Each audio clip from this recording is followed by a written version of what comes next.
Shalom, brothers and sisters. Shalom, brothers and sisters. Giving honor and praise to the Creator and the Maker of heaven and earth.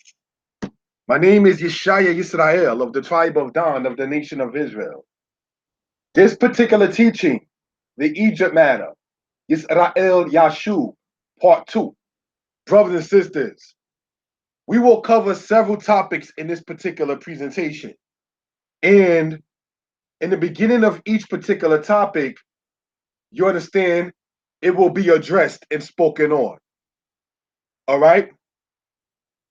Now, brothers and sisters, in this particular presentation, we're going to go into linguistics, we're going to go into history, and we're going to get into the aspect of matters that involve Israel with the house of Israel. All right? So, let me set something up here real quick with the computer, and then we will start immediately. All right? How's everybody doing out there? Y'all good?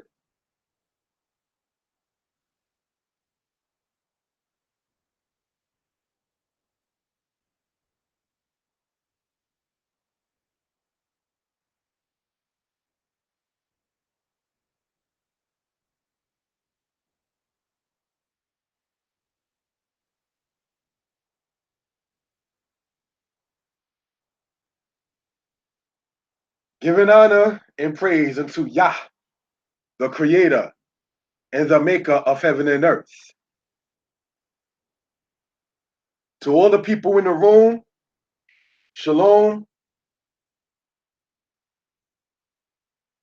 I asked brothers and sisters to get your pens, your pads, your papers concerning this kind of presentation. All right? What we're going to get into, brothers and sisters, is subject matters that were not always addressed. Brothers and sisters, concerning this kind of subject about the Israelites, the Kemetic thing, the Israelites, our current state, the Israelites, and what we say concerning our future. All right? I was speaking with a friend of mine, and I pointed out to my friend, brothers and sisters, that Hebrew, the language, is a futuristic language. You understand? In order, brothers and sisters, to get the command form in Hebrew, one must be able to understand what the futuristic matter concerns. All right? So, let me explain real quick what I'm talking about as far as Hebrew in the futuristic aspect. All right? Let's look at this right here. You have the word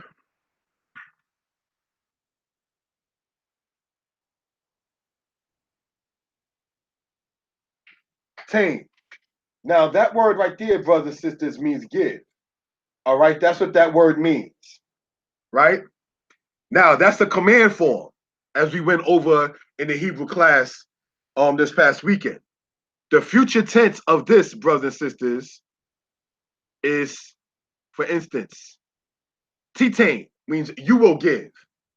By dropping off the pronoun, the you part, if you will, is how you get the command form. In Hebrew, in order to understand how something should be, one must think futuristic, brothers and sisters, is the point I want to point out in that particular aspect. So when a person, though I love history, you understand, is not having any kind of idea for 5-year plan, a 10-year plan, we're off. You understand? So when I first made this PowerPoint, this presentation is not long, but it's to the point. I want to state we're starting about 1 p.m. This may not end till after 3 p.m. because it got longer as I put more slides in. All right? So I just want to point that out for edification purposes. Okay? Next slide. The people of Edom were mentioned by the Egyptians. All right. Now let's look at this right here for edification purposes. We have finished letting the Bedouin tribes of Edom pass through the fortress of Meneptah Hotep Ma'at to keep them alive and to keep their cattle alive. Now, brothers and sisters, this comes from the Anastasia Papyrus 6. All right. And it speaks, brothers and sisters, about what? Edom in the record of the Egyptians. Now, why did all of us want to point this out? It's not that we deny that Edom ever existed or anything of that sort, because the Assyrians themselves also spoke of the Edomites. You understand? The point in mentioning Edom is for the simple fact of understanding who was Edom's ancestor. Can anybody in the comment section name who was Edom's ancestor?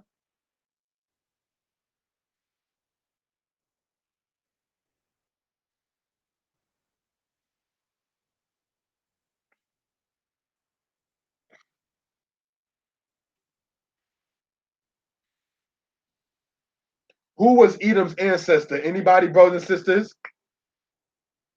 Okay, same as ours. But there you go. Thank you for saying that. Abraham. See, the conscious community has a thing trying to sit there and state that there was nobody in history named Abraham. And that's the point in showing an Egyptian record speaking of Edom. How do you have in your records documentation about a people whom you say their ancestor never existed? Yes, also Isaac as well. Somebody asked Isaac, yes. But the answer, brothers and sisters, I was like trying to lean toward more so. It really was no wrong answer, but the answer I was trying to lean toward, brothers and sisters, was saying Abraham. And this is why I wanted to point this out, and you can look this up in your own time, called the Anastasia Papyrus. I'm going to spell it Anastasi. Anastasia Papyrus 6. And you can look that up. All right? So we want to mention that for edification purposes. Next slide, please. Because we got a lot of slides to go through this time. Meneptah still. Now, for those who were on the channel last night, we explained the Meneptah still in detail, right? And it says, Canaan is captive with all woe. Now, let's stop right there, brothers and sisters. All right? Canaan is captive with all woe. Now, the Canaanites, brothers and sisters, were the same branch of family as the Egyptians in that they all were Hamitic nations. So you had Hamitic nations recording themselves as being captors of other Hamitic nations. The Canaanites by default would be what you call Africans in part. Not all Africans were Canaanites, but all Canaanites were deemed by default African. So with that being the case, and if they are claiming to be the captors of certain Africans, this is not a knock on Africa in general, but this just goes to show that not all Africa is what you call monolithic. Monolithic, mono means one, right? Monolithic meaning like a monolithic culture in its thoughts. So you had polytheistic attitudes once it came down to African nations. Poly-orientated, polycultural, polylinguistic, once it came down to certain African nations. It was not all one just complete thought, brothers and sisters. All right? Who was the ancestor of Canaan? Was who? Ham. Ham in Hebrew is said as Kam. So we want to get, as we stated earlier, a little bit into the linguistics. So let's look at this with the pen here. Ham. Okay, we're going to erase that. All right, let's try this one more time. Pen. Pen. Ket. A is better.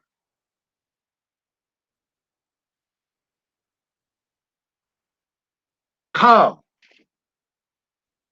Now that word right there in Hebrew, brothers and sisters, what does calm mean? Anybody? Does anybody know what is the definition of the word calm? Because the transliteration is ham. All right. But what we're trying to look for, brothers and sisters,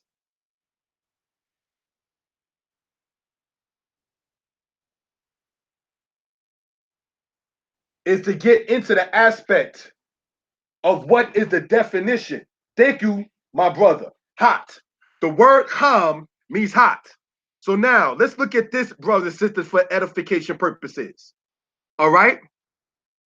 Now, because we want to get into some linguistics, because if we're the Hebrews, then we should get something about Hebrew to understand how to defend our positions. Trying to make it neater. What does this word spell in Hebrew? That in Hebrew on the top, brothers and sisters, spells the word hum. Hum in Hebrew means what? Does anybody know? Does anybody know, brothers and sisters, what does the word hum mean in Hebrew? Anybody? Now, the brother online, Sold Yah, stated correctly about the translation of the word ham as hot. I am asking now, what is the definition of the word kum? Because the only difference between this first top word here, kum, and kam is the insertion of the waw. So we want to understand in Hebrew that linguistically has a connection. The word kum, brothers and sisters, does anybody want to give it a shot at least inside the comment board? What does the word kum mean? I'll give you a hint. Not exactly. I'm going to give you a hint. The word kum is a color. Kum in Hebrew is a color. I'm going to give you that hint. So now, with that information, let's go on and see. Now, somebody asked to become hot. No, we didn't get to that word yet. To become hot is this word here. That's a verb. Thank you for that answer, though. All right. To become hot is this word here, kimain. The word kimain means to become hot. All right. Somebody said red in regards to the definition of kum. No, red is the color that I'm using on the thing. Somebody said black. No, the word for black is shakor. The word for red is edom. And the word for blue is tekelet. So let's try one more time. The word kum, the definition of that word is this here. And I do thank the people for commenting into the chat. All right.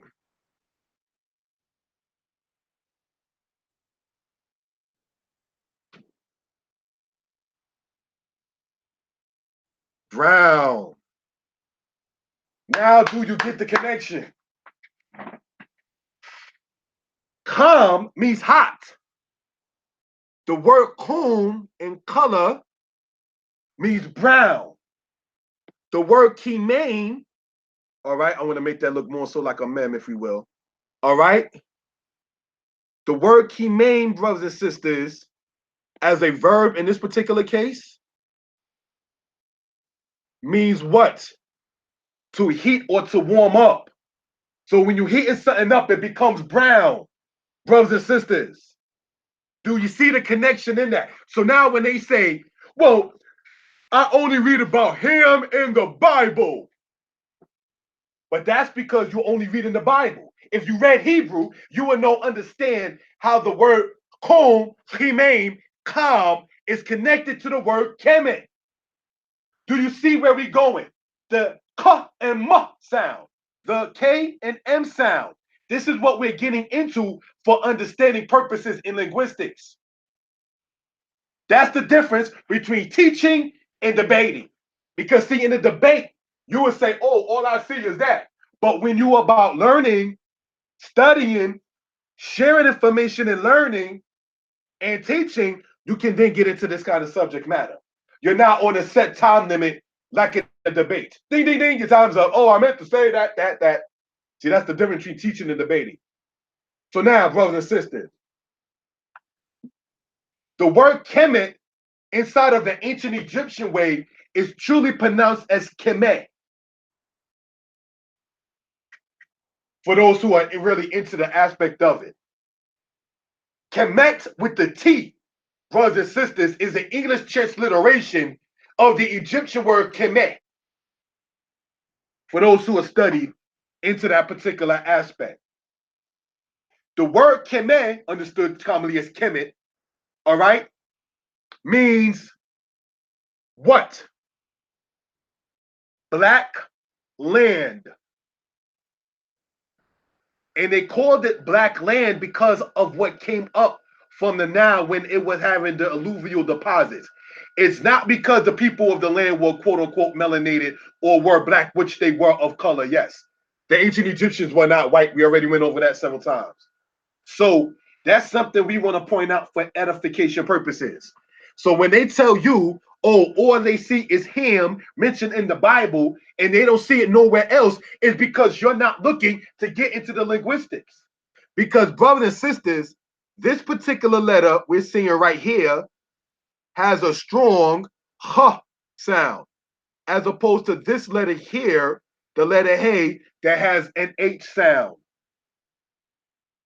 Now, let's go into this, brothers and sisters. You ever heard of this guy? Hammurabi of Babylon? How many people have ever heard of Hammurabi of Babylon?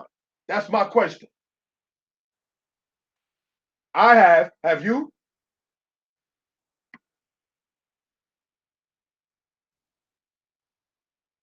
Now, let's explain why this particular aspect and what we're getting into. Right? Hammurabi is more so said as Hammurabi.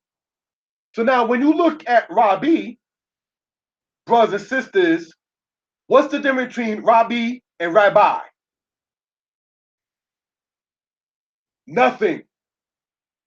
Because the word rabbi, or said as Rabbi, means teacher or great one.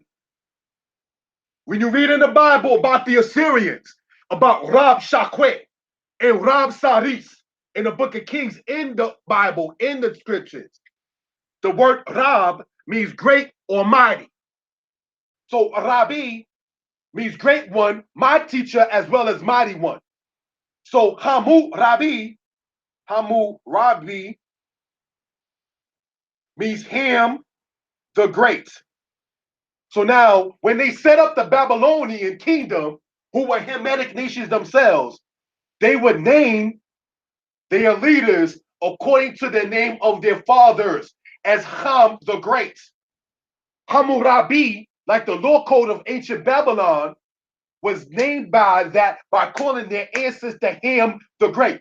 That's why we want to get into linguistics, brothers and sisters.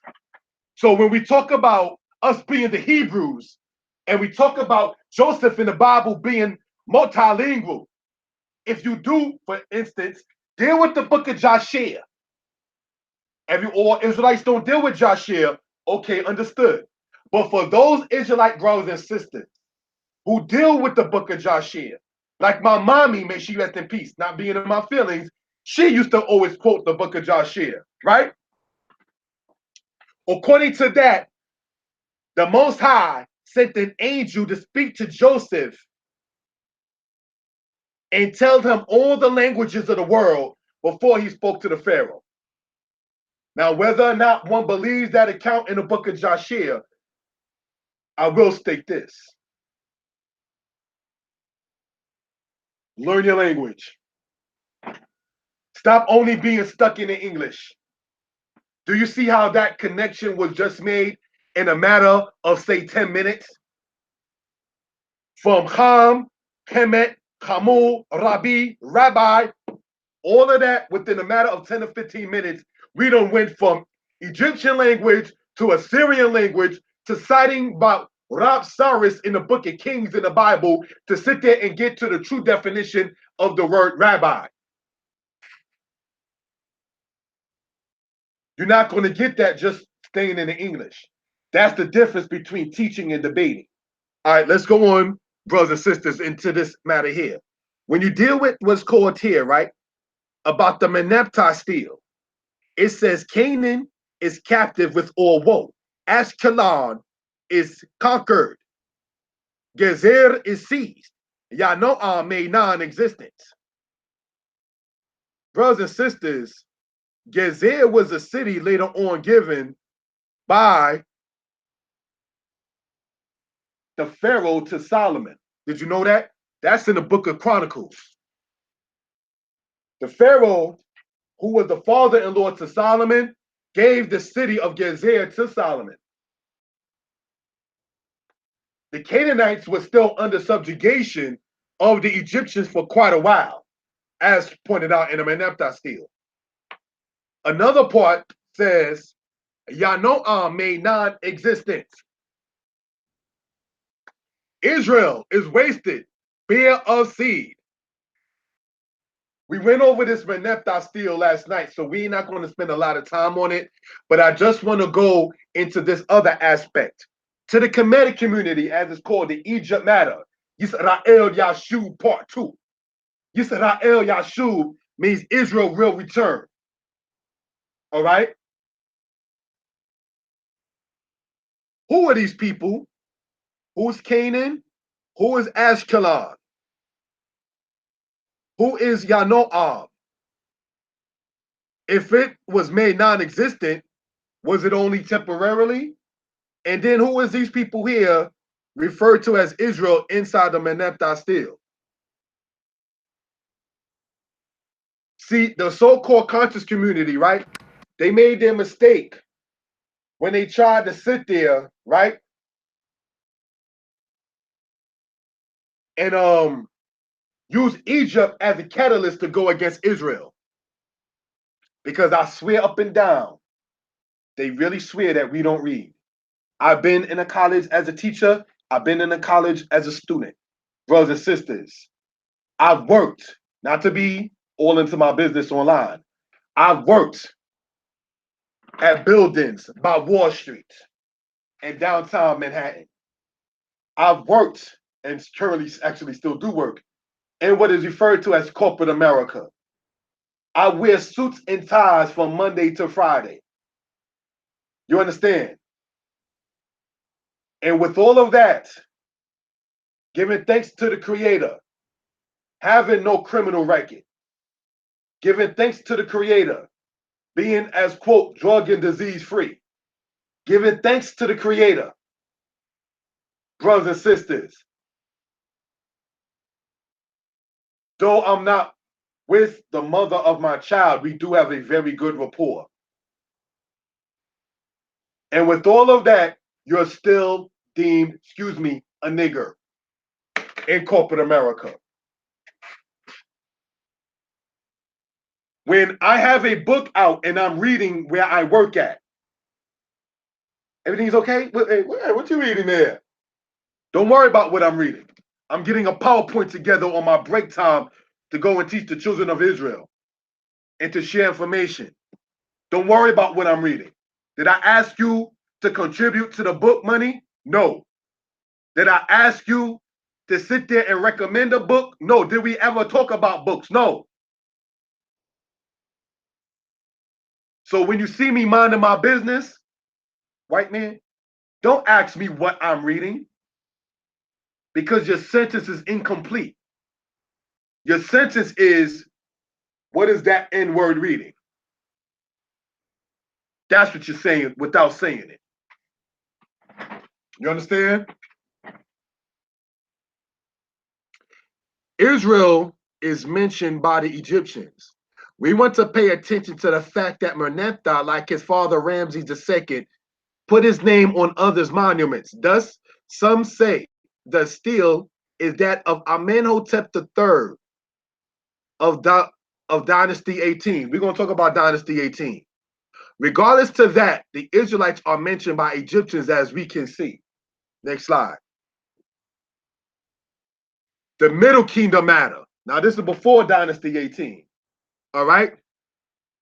In another case, a wife was left, among other things, for Emu, Asiatic slaves. This comes from a book, Egypt of the Pharaohs, by Gardiner, Sir Alan Gardiner, the one that they used to talk about quite often in a conscious community debates. Sir Alan Gardiner stated this. Sir Alan Gardiner stated that. Well, during the Middle Kingdom, right, we see that Sir Alan Gardiner spoke about Asiatic slaves inside of Dynasty 12 and 13. Senetisi wrote to Sobekotep III regarding her slaves in the Middle Kingdom of Egypt. That comes from a book called Unwrapping the Pharaohs by David Down. Only book y'all Israelites read is the Bible. Correct me if I'm wrong. The Bible's not there. Correct me if I'm wrong. The Bible's not there. The Bible's not there. No Bible. No Bible. Certainly no Bible in that one. What are you talking about? All we cite is the Bible. What happened was you didn't understand Israelites for Israelites. What the Kemetic community has done with the house of Israel is what the Christian apologists have done and who they care to pick to debate. You didn't realize that some brothers and sisters, and yes, there are sisters too, that actually get down once it comes down to their studies. You understand? For those who know, I conduct Hebrew classes on the channel, More Yeshaya Hebrew lessons. There is a sister in America. I'm not going to get too much into her business where she's at. Her Hebrew classes, hands down, are much better than mine. And it doesn't make me any less of a man or any less of a more or any less of a brother to state that a sister, a female, who, not being too personal, is younger than me. There is a sister in Israel, younger than myself, whose Hebrew classes supersede the classes I do. You're still a more, you're still a brother, you're still a Talmud, a student, and a more at the same time. Why do I say that? Because you have some who feel, well, if they getting more views than me, then there's more eyes on them. No, do the portion that Elohim has given you. And don't worry about who's looking at another brother or sister. Do what the Most High has you to do. That's what you do. You understand? Commit your works unto Yah and He. Yeah, that's who it is, but I ain't want to get into all of that. Yes, you're right, Benjamin. Commit your what? Your works unto Yah and your thoughts will be established. But if you're sitting up there worried about the next person, how can the Most High use you as a tool when you're looking at somebody else? The Most High gave you a blessing.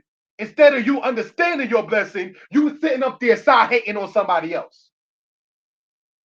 You understand? So, brothers and sisters, one of the things we want to point out for edification purposes, yeah, you're right, that is the person I'm talking about. I didn't want to get into all of that, but her Hebrew classes are nice. You understand? I could take notes on how to present a better class from that. So this is something we want to point for edification purposes. If the Most High is giving you a portion, and this is what Moses was telling the Levites, Don't you see the tribe of Levi? That the Most High separated you from his own people, but you don't understand your own portion. Levi, Levi, brother, sister, parent, child. You don't understand your own portion and appreciate what the Most High God has given you. So what happens? Unfortunately, like Saul, he didn't know his portion. Samuel, I reject him. Go and anoint JC's son. Samuel, stop mourning over Saul. He rejected me as the Most High. Therefore, he cannot rule over the people that I brought up out of the land of Egypt. Samuel, I'm sending you to the house of Jesse of the tribe of Judah. Go and anoint one of his sons to be king while Saul is still on the throne and hating on left and right. Because Saul doesn't know his position and what role he's supposed to be playing in this. He's worried about this person, that person, what they doing over there, and what's going on over there. Because you heard a bunch of women saying David slew his 10,000s and Saul his thousands. And you got caught up in your ill feelings. And you saved the enemies of your people alive. While you was okay with the Philistines perhaps killing David, another Israelite, Saul, no, baby, you rejected. You can't sit on this throne of the people. You don't have enough love for your people. You understand? So this is something we want to point out for edification purposes. Now, getting back into this, brothers and sisters, Seneb TC wrote to Sobek-Hotep III of Dynasty 13 regarding her slaves in the Middle Kingdom. So when they say there were no slaves in Egypt, really? Let's go in. Slavery in Egypt. The way the people who are into Kemetic science matter, they care to present a mythological Egypt such as the following. Egypt had no slaves. What are we looking at right here? And we want to point this out by looking at this through the laser aspect, right? Egypt had no slaves, right? What is that in your man's hand that you're seeing right there where the laser is at? I'm about to pop these Cushites. That's what you're looking at. You understand? The sales rep, the recorder, the massa, right there, and the captives, bare-chested, being humbled. This is from the walls inside of ancient Egypt, brothers and sisters. The Greeks didn't come along and put this picture in there. This is what the official, not to sound like a coon, black on black crime. We're going to get into why this presentation is going the way it's going. You understand? So now, brothers and sisters, I gave to them captains of archers and chief men of the tribes, branded and made into slaves, impressed with my name. Their wives and their children were made likewise. The Harris Papyrus, just like the Emperor Papyrus, they don't talk about that one either. You thought Israelites only read the Bible. Mishehu Shikwerlaka. Somebody lied to you. You understand? So this is something we want to point out for edification purposes. When you go and read the Harris Papyrus, it talks about, what does it say? Branded and made into slaves. Look that up, brothers and sisters. Next slide. Another matter. Then Avaris was despoiled, and I brought spoil from there. 1 man, 3 women, total 4 persons. His math is right. His Majesty gave them to me as slaves. Then Sharuin was besieged for 3 years. His Majesty despoiled it, and I brought spoil from it. 2 women and a hand. Brothers and sisters, we want to highlight this for edification purposes. A hand. Do you know what that means? Anybody? when you read in the Egyptian records about them taking a hand. And this is coming, brothers and sisters, from Dynasty 18 of Egypt, as we said we're going to talk about. Does anybody know when you're reading Egyptian records and when they say that they brought a hand, do you know what that's talking about?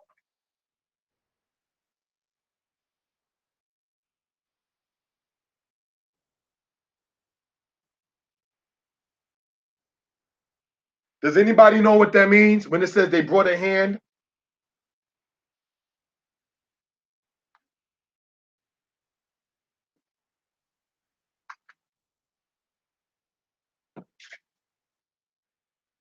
All right.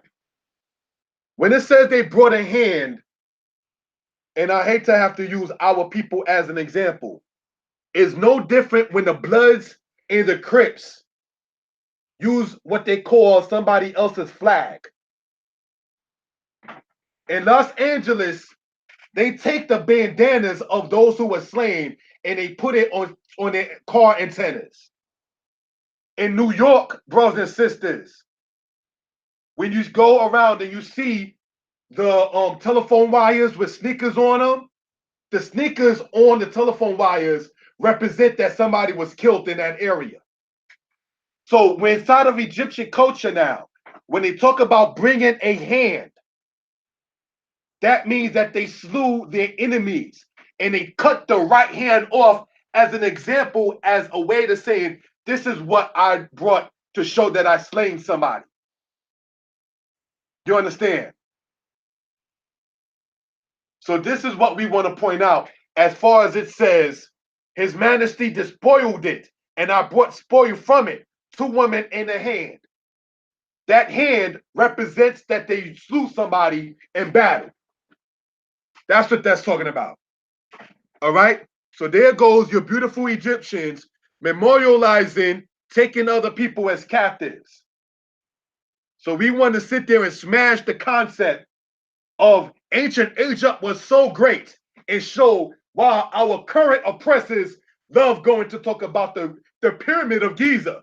I travel by airplane periodically, right? And I remember being on one of the flights, and the person sitting next to me was a woman that was Caucasian. And she's talking about with me about her traveling. And I go to Egypt and we go to the pyramid of Giza. And I'm like, the pyramid of Giza? Isn't that where the Illuminati wanted to go to usher in the New World Order? Why are they so fascinated with that? Hold the thought right there. Let's continue with the PowerPoint for those who know what it is. Next slide. 2 men escaped from the supervisor of the staples, Neferhotep, who had ordered them to be beaten. Since their flight, there was no one to plow the earth. I'm sending this to inform my lord. Motet Daily, Life in Ancient Egypt, Chapter 3. You left for Thebes, which was called Waset in ancient Egyptian. You left for Thebes after I had handed over to you the slave woman, Tanet Uenjizet, with the slave, Jen Amin, her son. And after you had given them the fisherman, Penush Inuti, and the retainer Hori, who told you as I was standing there, this woman had been taken by kidnapping. They said to you, they told you, we shall come to an agreement with the man who has given her to you. Letter from Wen Nemamin to Amenkau. Don't sit there and talk about ancient Egypt was pro-black. They're talking about kidnapping a woman. They're talking about her son as a slave. Don't sit there and present ancient Egypt, brothers and sisters, as the catalyst for black culture universally. You understand? What has happened and what we're presenting from last night when I was in North Carolina, when we're presenting today after I flew back here into New York, is the fact that ancient Egypt was not pro-black, even though they were considered what you call black today. So we want to show where we say as the house of Israel, Yah will bring you back to Egypt in ships. This is the Egypt is talking about. Ain't too far-fetched. They show it being memorialized and it's recorded in their own records. But the only thing they will talk to you about, the wisdom of Amenhotep and the principles of Ma'at, and that's that. Now, this right here that we're talking about, somebody asked me what dynasty this is. This goes back to Dynasty 12 and Dynasty 13, the Middle Kingdom. All right, Brother Benjamin? These documents that you're seeing right here is Dynasty 12 and 13, brothers and sisters.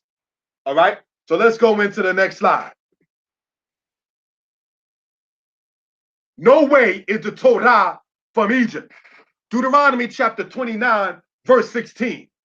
For ye know how we dwelt in the land of Egypt, and how we came through the midst of the nations through which ye passed. And ye have seen their detestable things, and their idols, wood and stone, silver and gold, which were with them. Now, what you're about to be read and see on the right-hand side comes from, brothers and sisters, the coffin text. The coffin text. And this is what it says. This is what they like to quote when they debate Israelites, like in what they call the Kemet on trial debate. This is the coffin text. And something doesn't tell you the coffin, that doesn't, like, hold on, whoa, slow that down. I have a younger sister, and she has a friend that works as an undertaker. And her friend who's an undertaker, not saying that that sister's a bad person, but she just drives around in South Carolina with the body inside the back in the coffin, like, hey, part of the job. And I don't mean to be funny, but somebody got to do it. But when she goes and visits people like, say, my sister or any of her other friends, they're like, whoa, you got a body in the back right there? Yeah, the body's in the back. Whoa, handle your job and then come meet me later, because that's spooky right now. Now handle on your job. May that person, male or female, rest in peace. But when you have a doctrine that's called the coffin text, don't you think there's something that just might be a bit too spooky with it? Okay, let's go in. And let's see what this says in this coffin text. Utterance 527. To say, a tomb created by masturbation in Heliopolis. Stop. Stop right there, brothers and sisters. A tomb created by his masturbation in Heliopolis. Heliopolis in ancient Egyptian, brothers and sisters, was called Ayunu. And in the Bible, it was called the land of On. All right? On is the Hebrew way, Ayunu is the Egyptian, and the Greek is the Heliopolis. This is one of their gods. According to this, it says, he put his phallus in his fist to excite desire thereby. The twins were born, Shu and Tefnut. Brothers and sisters, what would Moses be talking about when it says, as we're going to highlight right here, right? And you have seen their detestable things. Children were made to sit there and see that. Such as the concept that an Egyptian god grabbed his own penis and masturbated and ejaculated. That's not something you teach the children. What is the difference? Let's go in, brothers and sisters, because we want to talk about the aspect of when it says the Lord, Yah, will bring you back to Egypt in ships. This is coming from the coffin text of ancient Egypt. A masturbation story of how they say the sky and air was created through, it says there, what? He put his phallus, which means his penis, in his fist to excite desire thereby.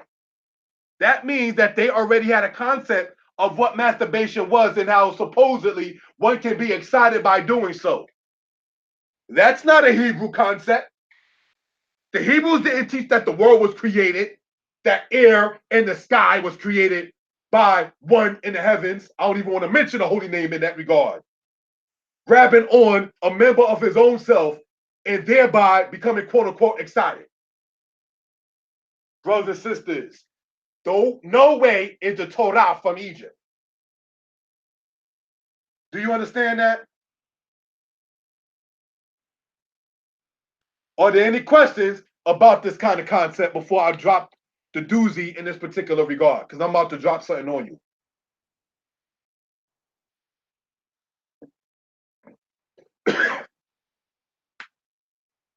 Any questions?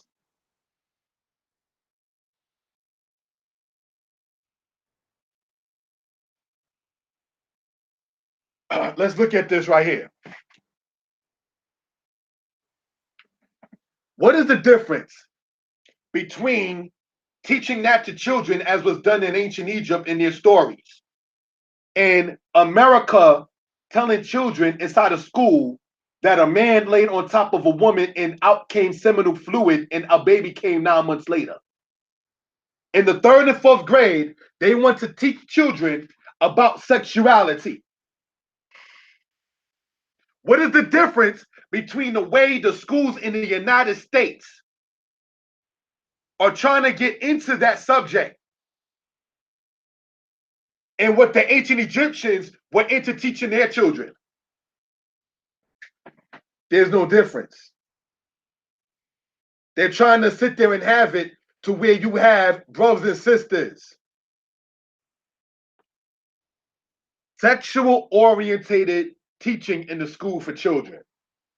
When a boy can sit there and say he wants to be a girl, and a girl can sit there and say they wants to be a boy. Kind of crazy, isn't it?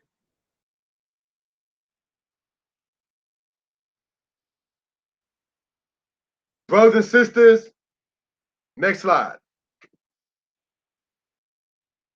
Now, this is a meme that was going around inside of the things in which they want to debate with Israelites, right?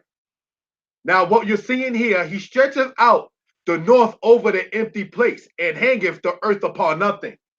That, brothers and sisters, I want to write where I got that source from. That comes from the book of Job. Job 26. The book of Job in the Bible, chapter 26. That's where that came from. He stretcheth out the north over the empty space and hangeth the earth upon nothing. The earth hangs upon nothing. And that's a picture of the earth, as you see there. So let's look at the meme on the left-hand side, right? They can't tell you how this was built, like the pyramids, and what you're seeing there circled in the red there, that's that pyramid of Giza that everybody wants to always talk about, right? But they can tell you what God said and did. That was a meme they were saying. So in other words, you can't tell the people how the pyramids were built, but they want to tell you, right, what God said and did. Brothers and sisters, did the people who built the pyramids want everybody know how the pyramids were built? That's a question I have. Right? Did the people who built the pyramids want everyone to know how they were built? That's the question I have. Because unless you went into the pyramids and you saw the architecture of it, we got a question. See, they've gone into the pyramids, right? These great pyramids that they always want to talk about. And they don't put Egyptian stories that did not exist in ancient Egypt. There was an archaeologist that got caught in the 1970s writing things inside of the pyramid and hieroglyphs that were not there in its original. So who knows what we're getting? One. Secondly, they've gone into the earth and got trapped within it. So the pyramids, brothers and sisters, are supported on the earth that the Most High God made. So when we can say that our Elohim, the Most High, made the heavens and the earth? He did. We don't know how the earth was made, but we know that we are supposed to do certain instructions while upon it. Were there any instructions left inside of the pyramid? The pyramids rest on the earth. And that's the question I asked when I saw this particular meme. Like, hold on. The pyramids are on the earth. The earth has a creator. Now, you do know inside of Egyptian thought that earth, brothers and sisters, was deemed a male, M-A-L-E. They had an Egyptian god that they called Jeb or Jeb, G-E-B, right? And that's the male.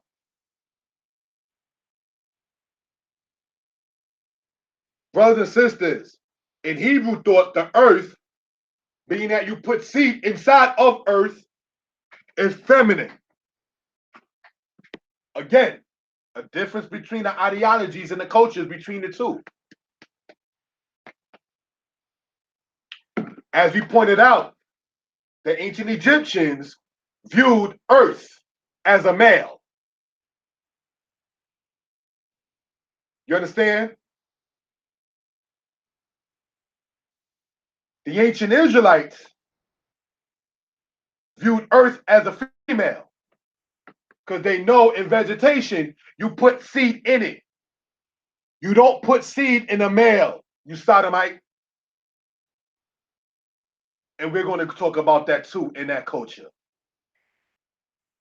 And why this place will be described as Mizraim, the double straits.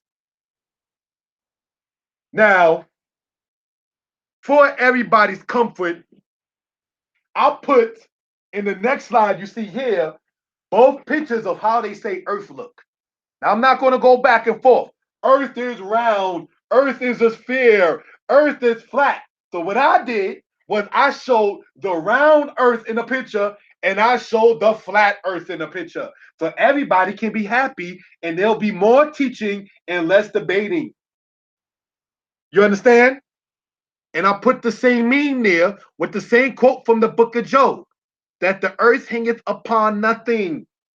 So you got one picture of how they say earth looks, and then you got the other picture of how they say earth looks. Regardless of whatever picture is true, or even if both pictures are false, the earth hangs upon nothing. So the pyramids that y'all praising is on the earth that the creator made. You understand?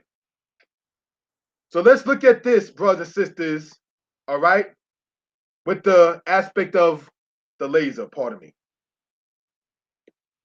Note zafon al tahu. Tohu. Note zafon al tohu. Remember tohu? Who remembers that word, brothers and sisters? That comes in the book of Genesis. Tohu wa bohu, which means empty space or the abyss. A-B-Y-S-S. Abyss. That's what the word tohu means. All right? Tole. Eretz al belima. Hangeth. Tole. So let's put some highlighting things so we can see how it connects linguistically. Hangeth. Tole. Then we got, brothers and sisters, a different color highlighter. Let's pick this one. Upon nothing. Believe without what? Belima means without what? Meaning there's nothing. Belima, without what? Without a thing, it's nothing. That's what that means. So just wanted to point this out with the different color codes in this particular case. All right? Are there any questions about how this meme here is straight garbage? Somebody asked me when I asked about that particular meme, well, did you go to the Vatican to find out? I said, dude, the pyramids and the Vatican are all on the earth that the creator made. Now, when you can sit there and talk about what it's resting on, or if you can show a pyramid that's able to be elevated or levitated, then we can talk.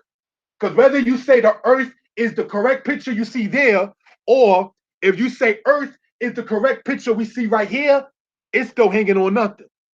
Whether you say it's round, fair, flat, so forth and so on. Any questions? Let's see if they're able to contest the power and authority of the Most High. Because everything that you're making, ancient Egyptian and modern white man, has already been thought of and created by the Most High. You cannot create a third sex. So what they do is they say they'll have a male who wants to be a female, and they have his penis changed to a vagina. The Most High already created a vagina. You're not making nothing new under the sun. What are you doing? Or they have a female, and their nasty genetic science would sit there and take the clitoris of the female and try to make her a male by making it into a penis. The Most High already made the genitals. There's nothing new that you're going to do. As it says in Proverbs, there is no wisdom, nor understanding, nor knowledge against the Most High. These freaks of nature will want you like the ancient Egyptians with their whole science and the deeper science of things, you know? Brothers and sisters, even with that, there's nothing that they can make that the Most High has not made already. We're going to make a robot. The Most High already made a human. What are you doing? What are you doing? Oh, we are going to, in this time, we're going to create a thing called HARP. And what we'll do with HARP, we'll sit there and try to send frequencies into outer space to control the weather. Brothers and sisters, the Most High already controls the weather. The Most High already has the seasons going from one to the next. The Most High already has a covenant with the day and a covenant with the night. So where it's meant to be 6 months of day and 6 months of night is going to be what it is. So the only thing they can do is try to change the time. We have spring forward and fall back because we need more hours in the day. So that way they can have people work longer hours. Slave master mentality. You understand? So you got to change your own clock because you can't change the Most High's clock. That is the point we want to emphasize. Next slide. The Sphinx. Napoleon and before him Muhammad Sa'im al-Dur. They were known to have chopped the noses off the Sphinx. Now, why did I go here with the Sphinx? Because you always notice, brothers and sisters, as in this particular case with the pyramid, why do they praise the pyramid more than the Sphinx? Why did Muhammad Sa'im al-Dur, supposedly because of them worshiping idols, he wanted to get rid of the nose on the Sphinx? Then why not just get rid of the Sphinx itself? If that was the case. They wanted to get the nose off the Sphinx because it had too many hemito. Now, you do know what I mean when I say hemito, right? Hamite or black features. That's why they wanted to chop the noses off. So why is it the conscious community, while they promote and push blackness and try to sell blackness, why don't they talk about the Sphinx, which you can obviously see is made in the image of a black person in the form of an animal? Why do they not sit there and promote that as much as they promote the pyramid? The book of Joshua explains why, perhaps. In the book of Joshua, it states that the ancient Egyptians used to take Israelite Hebrew babies and bury them within the tombs and within the walls of the pyramids. That there are Israelites, according to the book of Joshua, there are Israelites that are babies that are between the walls of the buildings of the pyramids. If that case is true, now we can see why they would have a black male inside of the gym and his organs are taken out. Do you see what we're talking about? Organ harvesting that is still being done. Why did you want to kill the males? Why are they cutting their ears off when we were being lynched? Why, brothers and sisters, did they cut our penises off when they were hanging us.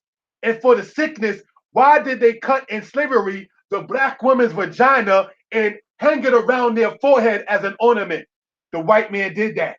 They used to cut the black woman's vagina out and hang it as an ornament on their forehead. Don't tell me this man is not a beast of the earth. Study the history. This is why they don't want our people reading, because you're going to find something out they hope you never knew. You understand? These are things we want to point for edification purposes. If I can be heard, give me a 2, brothers and sisters. There is a reason why the conscious community, as you saw in that meme, always wants to talk about the pyramids, just like they talk in colleges more about the pyramids than the Sphinx itself. The Sphinx is too black. No, we ain't gonna talk about that. We want to sit there and talk about something that had, according to many understandings, babies buried inside.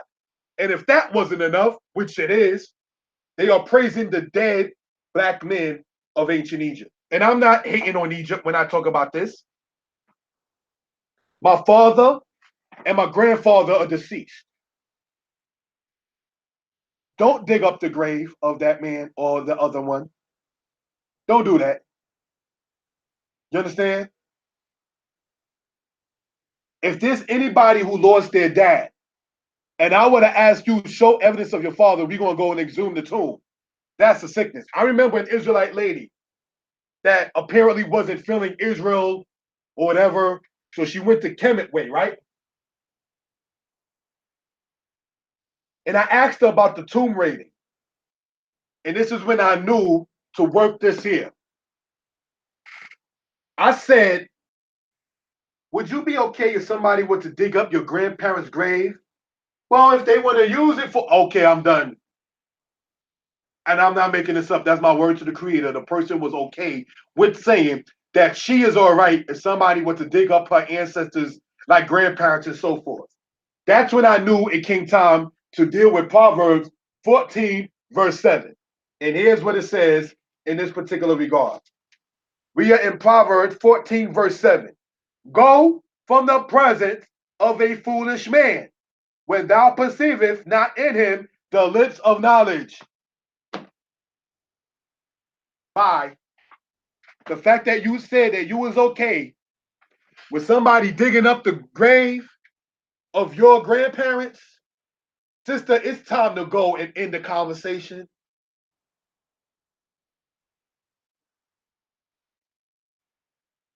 It's time to go and end the conversation at that point. Because I don't want nobody digging up grandpa. You understand? We're going to go on to the next slide. The matters of the cult of Isis. Cult of Isis members included, but not limited to, all right, Alexander of Greece and Caligula of Rome. Alexander used to do oral sex with males. Caligula used to do oral sex with his sister. Did you hear what I just said? Caligula used to do oral sex with his sister. And Alexander did it with his boyfriend. Caligula sat there and said that his niece is his son. It's a girl. Caligula said, I'll have you put to death. I told you that's a boy. Yes, great Caesar, it's a boy. When Greece and Rome came into power, the Apocrypha talks about wickedness was multiplied in the earth. In less than 300 years of America's foundation since 1776 to now, America has spread much wickedness in this earth. What are we looking at when we talk about the cult of Isis? Isis is the Greek way of the Egyptian or Set.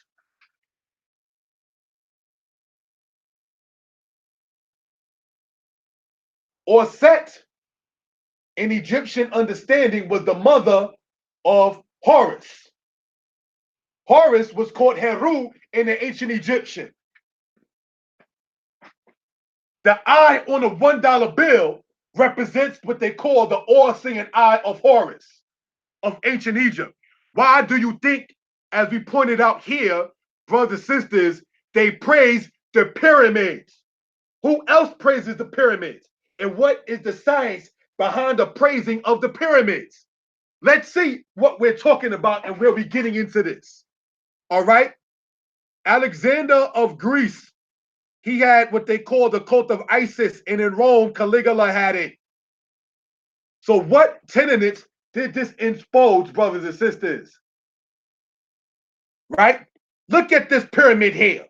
It has 13 layers, brothers and sisters.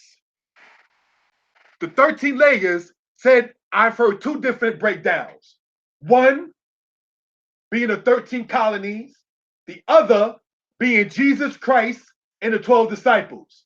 Because the New Testament is the basis for the New World Order. And to the brothers and sisters who are deeming themselves as messianic, I don't say that in disrespect. Because when you go in the New Testament, brothers and sisters, you will begin to see how Paul had to sit there and change up his style. That's why he said circumcision is nothing.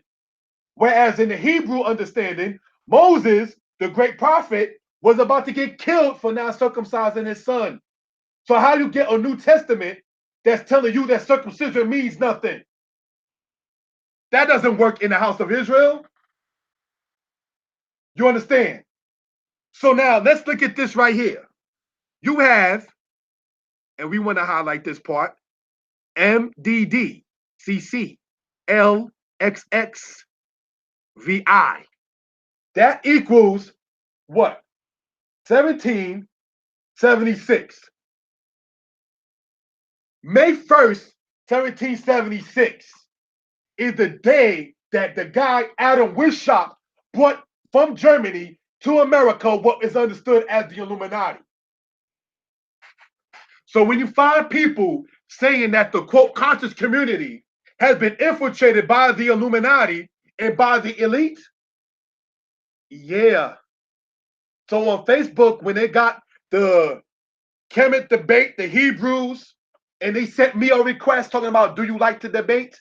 Get this, Fed orientated, such and such. I will not say the exact words I said. Apparently, somebody must have shared a video or said, yo, that dude Yeshaya Yashub, he talk about the Kemet thing. They sent me a request and asked me if I want to debate. I'm not going back and forth on Facebook about that. You do your presentation, I do mine for the people, and let the people decide. But I'm not being halted and stopped up and blocked up and stagnated by going back and forth on Facebook all the time when there's more books to drop to the people. I'm not doing that.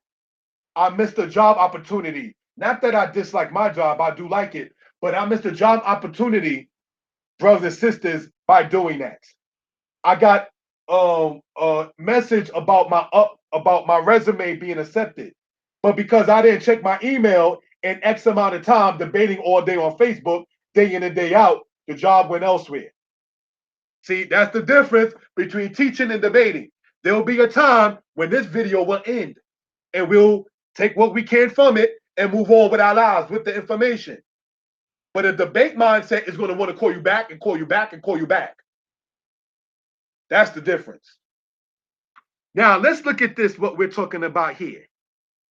Novus, new, ordo, order, seculorum, secular.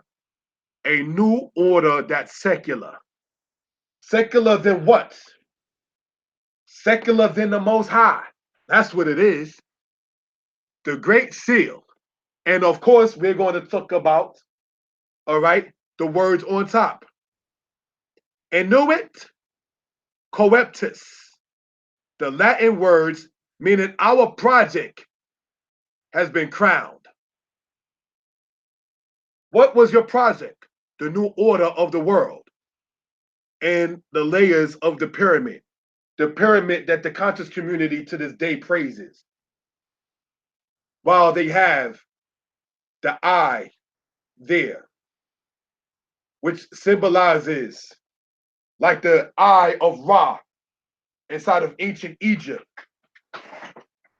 brothers and sisters, there's no difference between the concepts between the ancient Egyptians and the modern Americans.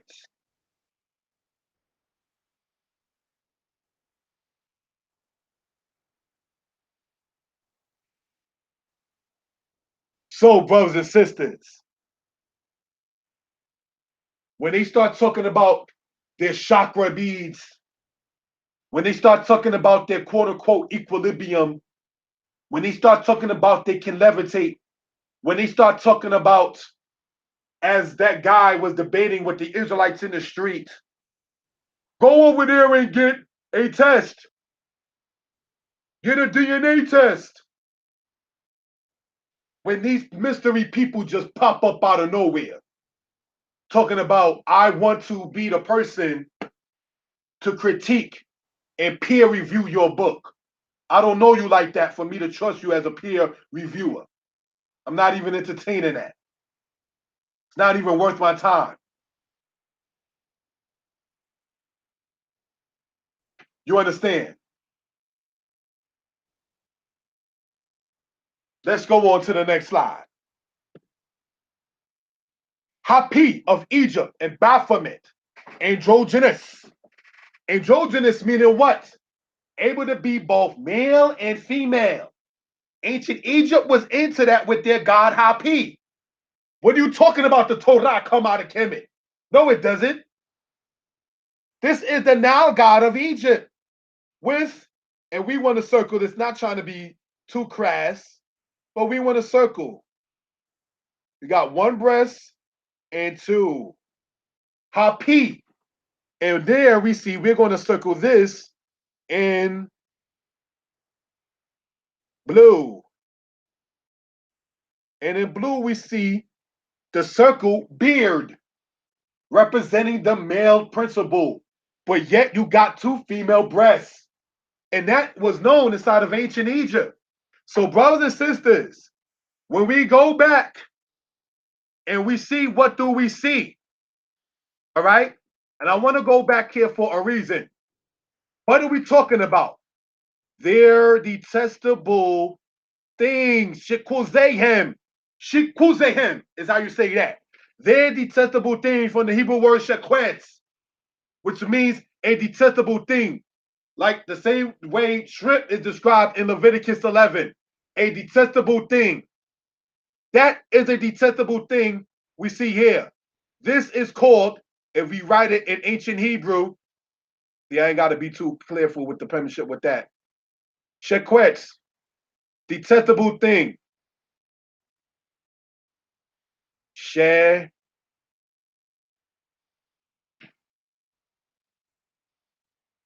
Shekwetz, detestable thing. That is a detestable thing. What are you teaching children this for, brothers and sisters? I've asked this inside of their rooms. Can you please explain, why does this male image have what is appeared to be C-cup breast or D-cup breast of a woman? Do you know what C-cup stands for? It's the size of a bra that a female uses. What is this, brothers and sisters? This is what you call a higher consciousness?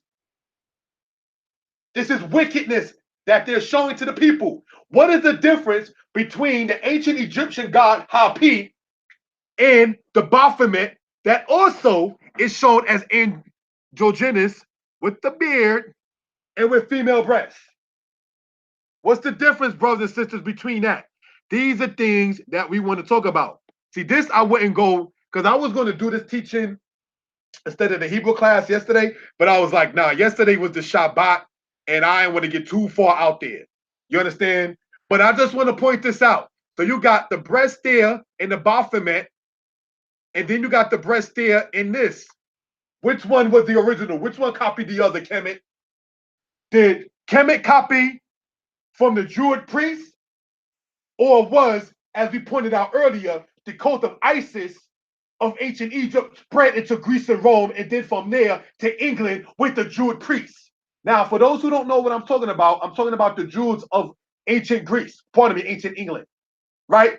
So you had it go from Egypt to Greece. Is that what they forgot to mention in the book called Stolen Legacy?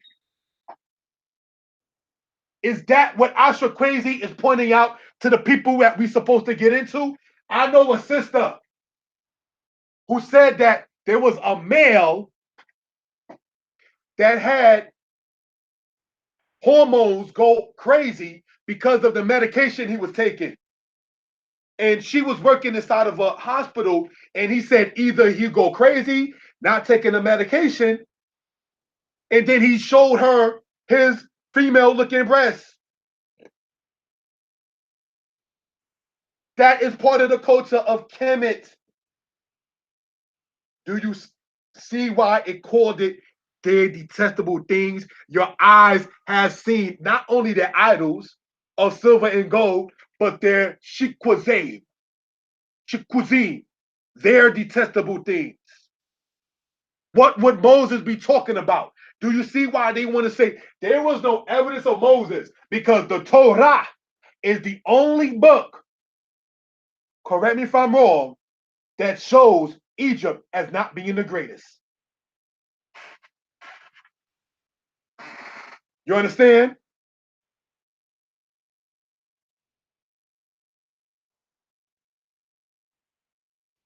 This is something we want to talk about for edification purposes. There's no difference in between those cultures, brothers and sisters. You understand? Next slide. The New Age movement matter. Despite the differences between these two currents in New Age thoughts, most practitioners of this religion, of this religious path, right, share the same outlook on gender and sexuality. Generally, New Agers declare that a person should embrace whatever one believes is one's gender. Let's underline that. And sexual identity. Employing this identity as a means of spiritual self-development. Let's underline spiritual, because that's what the conscious community says. I am spiritual. I'm not religious.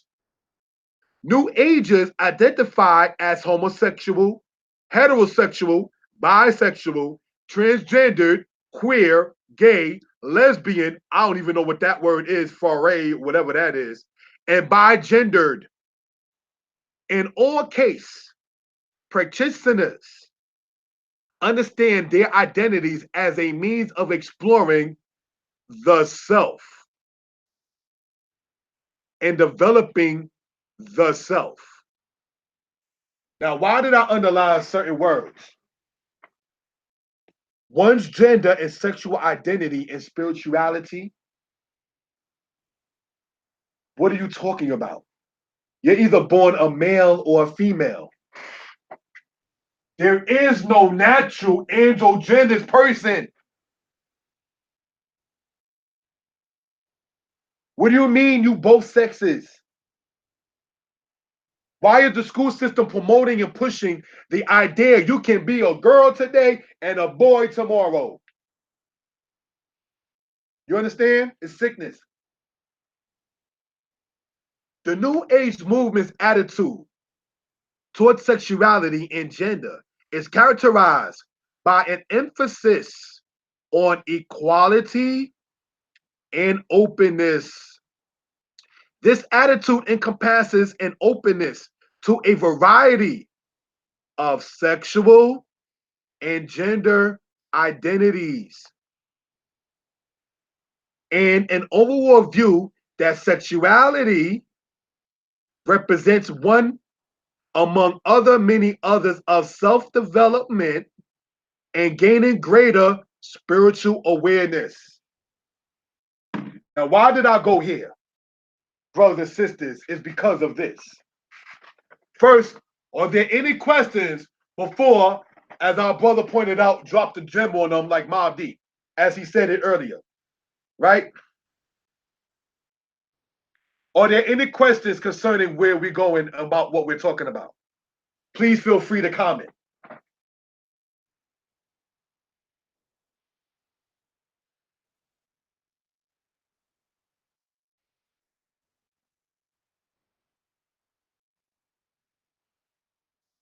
Any questions or comments concerning this so far?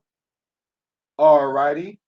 So we can see why the Bible was banned in public schools and why they want to sit there and promote the concept, brothers and sisters, inside of public schools of my two mommies. Because, brothers and sisters, they have an emphasis on this. What is their emphasis, brothers and sisters? Right? Is this. One believes is one's gender. One person should embrace what one believes. What do you mean what you believe? Either you are or you are not. I'm going to have to take the 5%ers on this one. Belief implies doubt. That's what the 5%ers teach. You understand? And I'm going to have to agree on that particular regard, brothers and sisters. Because for anybody to sit there and promote the new age concept, when they start talking about a person can embrace whatever one believes is one's gender. What do you mean you believe it? Either you are a zakar, a male, or a female. My little girl is a girl. She will never be a boy. She will never be a man. You understand? Employing this identity as a means of spiritual self-development. And here we see gaining greater spiritual awareness. So let's look at this with the laser pointer. Right? It says this attitude encompasses an openness. Don't knock until you try it. You know that kind of wickedness? Anything that can be done will be done. An openness to a variety of sexual and gender identities. There's only two genders. There's male and female. What variety are you talking about, wicked one? Well, what you're doing is objectifying by saying female. I was raised, Anihu Kwamti, but Hekale Yisrael. I was raised in the temples of Israel. Ani Hekwamti, but Machanot Yisrael. I was raised in the camps of Israel. I remember there were two sisters when I was a child. I'm not going to mention their name, but I'll mention the camp for those who will probably get the inkling of where I'm going. The camp is Kol She'erit, the camp I started as a child. Well, started in as a child, pardon me. I was 6 years old, and these two sisters were like 19, 20 in that age range, right? And I swear, every week when they were there, I swear they always tried to top each other about who could be more feminine. Now, like I said, I was 6 at the time. I was a little boy. But I remember, now looking at hindsight, not hating on them, these sisters were like 19 and 20 years old. And every time they came to the camp in the 1980s in Kol She'erit, they always try to outdo each other about who will be more feminine. Which skirt was the most feminine looking one? Which shirt had the most flowers? Which sister of them had the most bracelets on? Which one had the biggest bamboo earrings on? Okay, I don't want to get too personal because then they're going to know who I'm talking about. But it's not a bad thing. But I'm saying is being raised as a child in the camps of Israel, I remember seeing older sisters trying to outdo each other in femininity, is my point. The women that I used to see in the camp as a child used to try to outdo each other about who could be more feminine. Because they understood that was their gender. It might have been, as it says in the scriptures, all the days of your vanity or your days of your silliness. You understand? But this right here, this new age movement, this ain't vanity nor silliness. This is just straight wickedness. This is beyond ego. This is, as stated, what? an attitude that encompasses an openness to a variety of sexual and gender identities, and an overall view that sexuality represents one manner among many others of self-development.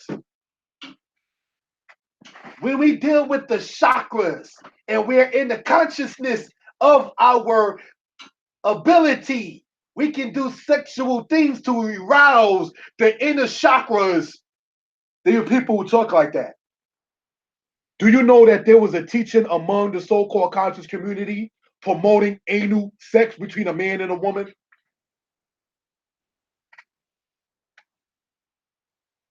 Did you know that? That's why this teaching is not per se, though it's not profanity ridden, it's probably not made to be delivered on the Shabbat day. All right? Did you know, brothers and sisters, that in this so-called consciousness, that there was a teacher teaching the women in the organization to do oral sex with a man and to swallow his semen? Talking about the semen has protein. Did you know that that was a teaching? So when we see what they're talking about, brothers and sisters, an overall view that sexuality represents one manner among many others of self-development and gaining greater spiritual awareness. Because by being a freak, they are and tapping into other spirits that are greater than them. Next slide. Now, let's tie that into what's going on now. The Palermo inscription stating this: hacking up the land of the Negro, bringing 7,000 living prisoners and 200,000 large and small cattle. The record, on the other hand, left by Amani. I passed through Ethiopia and sailing southwards. I removed the boundary of the land. I brought the tribute of my Lord. My praise reached unto heaven. His majesty arose and went in peace. He overthrew his enemies in Cush.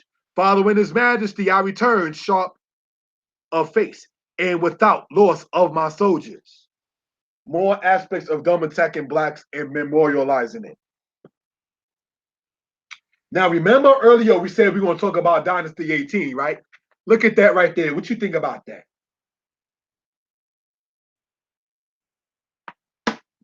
What you think about that right there? That's from Dynasty 18 of Egypt. You see that there? That's somebody being bound as a captive. You see that right there? And I want to circle the part I'm talking about so we can see what we're talking about.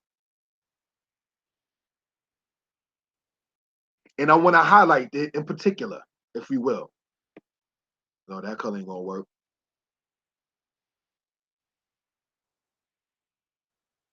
Right there. Where it's circled and highlighted, that's them being bound as a captive. And as you see, same premise right here. You understand?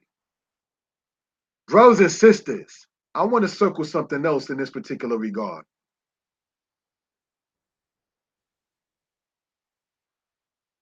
Black person as a captive, shown as such.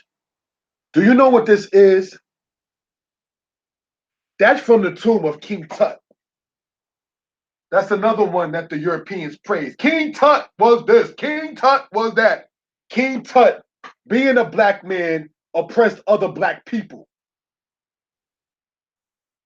You see that? This is part, if you may have guessed it, his slippers. Do you understand what we're dealing with this as far as what it's talking about? Why did we go here? Because it distinctly says what? He overthrew his enemies in Cush, Ethiopia, and sailing southwards. So when we see the captives, brothers and sisters, shown inside of the slippers of King Tut of Dynasty 18, why do we see the Europeans praising King Tut? Malcolm X used to say, anytime a black man is favored by the white man, there's something wrong. You need to watch that fool.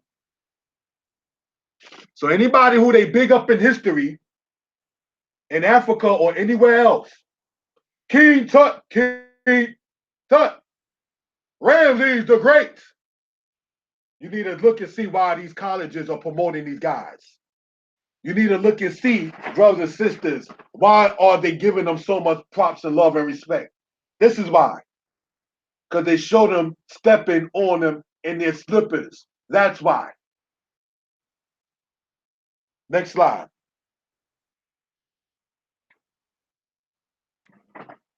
From the 18th dynasty, I wasn't able to get the picture turned the other way. But you see the hands there, and that's the person being bound.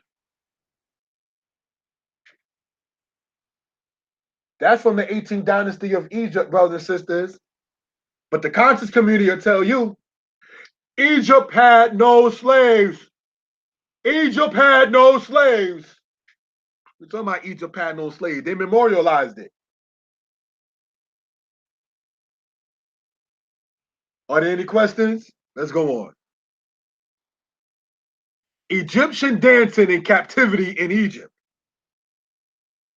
Now, brothers and sisters, we want to look at this with the laser pointer. You see that right there? That's from the tomb of Ramses VI of ancient Egypt. Right? And this is from the tomb of Ramses VI of ancient Egypt. You get it?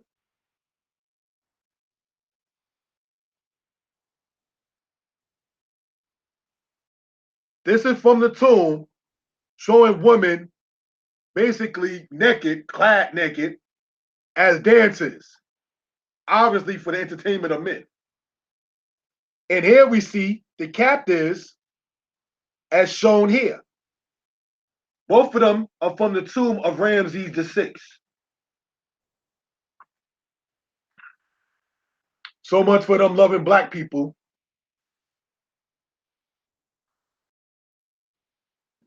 Brothers and sisters, ancient Egypt, used by the powers that be as a catalyst for black history, is extremely biased.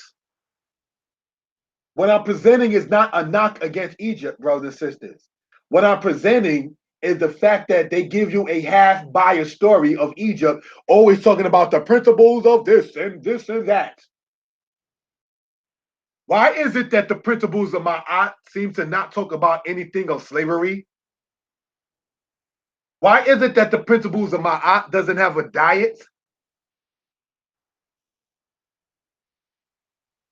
Because the ancient Egyptians didn't have laws and statutes like the house of Israel. That's why.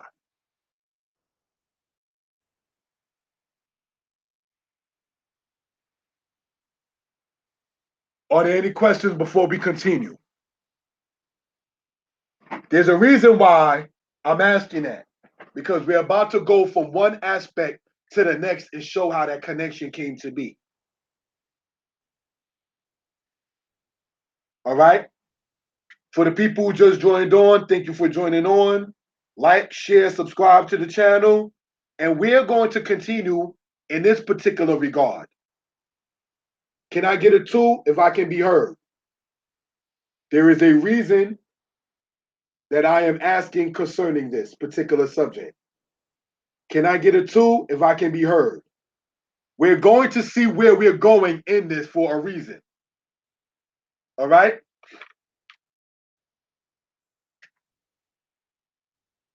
They say Abraham going into Egypt and saying to his wife, "Don't say that you are my wife," was a lie. That he should have went into Egypt, as they say, into Africa, and told the truth. That Sarah was his wife. First off, that just go to show you Egypt is like America. Put everybody on your list in your relation to them. Ain't that what they tell us to do with applications? Ain't that what they tell us to do when we fill out forms? And a relation to you is what? That's none of your business, man. But in the society that's always worried about somebody attacking them, they're going to worry about that because they know their day is going to come for judgment. And I don't mean good judgment. I mean like punishment judgment. You understand? So, nudity and captivity inside of ancient Egypt as shown there. What is the difference between that and what is promoted when we get to what we're looking at right here? So we can understand for edification purposes. Harriet Tubman showed always in full clothing. An image from online of Israelite woman that you see right here where the laser is at, and Sister Kim and Pinky. Now, many people already know who Little Kim is, right? She came up through Junior Mafia and the rap game and so forth. The other one you see there, in quotes named Pinky, is a bisexual porn star. How does this coincide with what we're talking about and what they call the consciousness of the chakras, and the low chakra will go to the higher, and and all this other kind of wickedness that they are disguising as spirituality? Brothers and sisters, let us please remember this particular line right here represents one manner among many. Sexuality representing one among many others of self-development. Little Kim, as we showed, we ain't going to say the exact words, but she talked about oral sex being done by women to, quote, get to the top. For those who know her first album, you know what I'm talking about. You understand? Self-development and gaining greater spiritual awareness.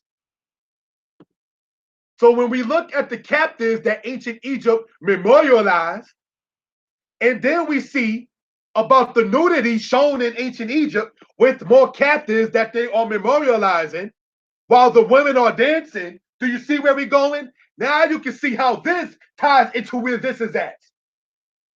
Because Harriet Tubman believed in the Creator. Harriet Tubman did not call upon Ma'at. Harriet Tubman did not call upon no chakras. Israelite women don't do vandu, aka voodoo. All of those kinds of things disguised as spirituality is nothing more but wickedness in plain sight. You understand, brothers and sisters?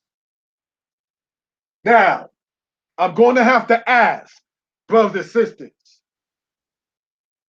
if we can understand and see that the nudity was promoted in ancient Egypt.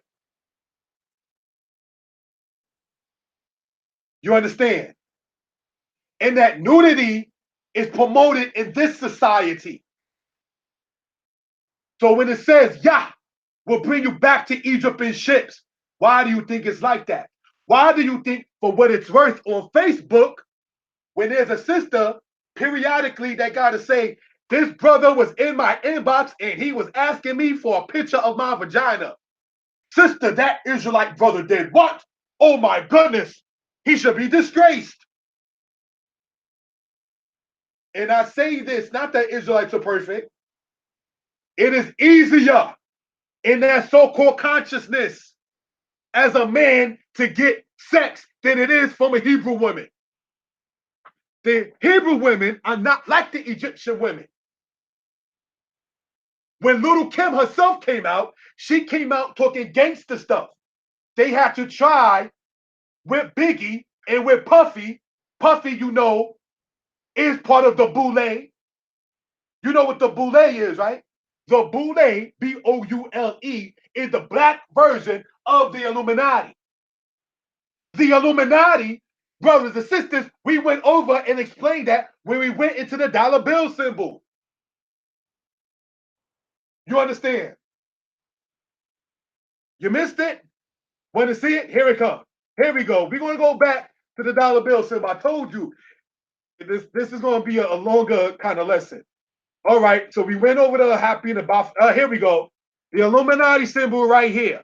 The symbol in America. And what do they have promoted in America with their pyramid? As we pointed out here, they are always talking about and praising their pyramid. For those who joined on later, this is all online. You understand? They're praising their pyramid. In America, as we can see, brothers and sisters, praises, as we can see here, the pyramid. And not even the Sphinx, which holds some kind of image of blackness. Then we have Hapi of ancient Egypt as an androgynous individual, and we see the Baphomet of the Jude priest as the same thing. Then we have the New Age movement. We know what that's about. The New Age movement of the white people is the white version of the conscious community of black people. The conscious community is the black version of the white people in the New Age movement that started in the 70s and into the 80s. And now it done got crazy. So they promoted that kind of idea. So when they want to read my two mommies to my little girl and me and her mother got to take her out to school, you can see why. So we already showed them praising the captives as captors and the nudity that was shown in the tomb of Ramses VI. And then the captives also shown in the tomb of Ramses VI of Egypt. Then we can go and see what it's talking about right here. I want to emphasize this again. When Little Kim, the rapper, came out, and I'm not even saying violence is to be praised. She came out on some gun-toting, drug smuggling kind of rapper. That's what she first, for those who know Little Kim's history, she came out talking about guns and drugs, which is another thing that the rap has been led into promoting. You understand? Biggie Smalls, working for Puffy. Puffy, working for the Boule. The Boule, the black version of the Illuminati, said, and quote, niggas want to see ASS on a chick. When Eazy-E, the rapper who died of AIDS, had a meeting with Bush, what do you think they was talking about? Eazy-E ran the group in part, he partly ran it, called NWA, Niggas with Attitudes.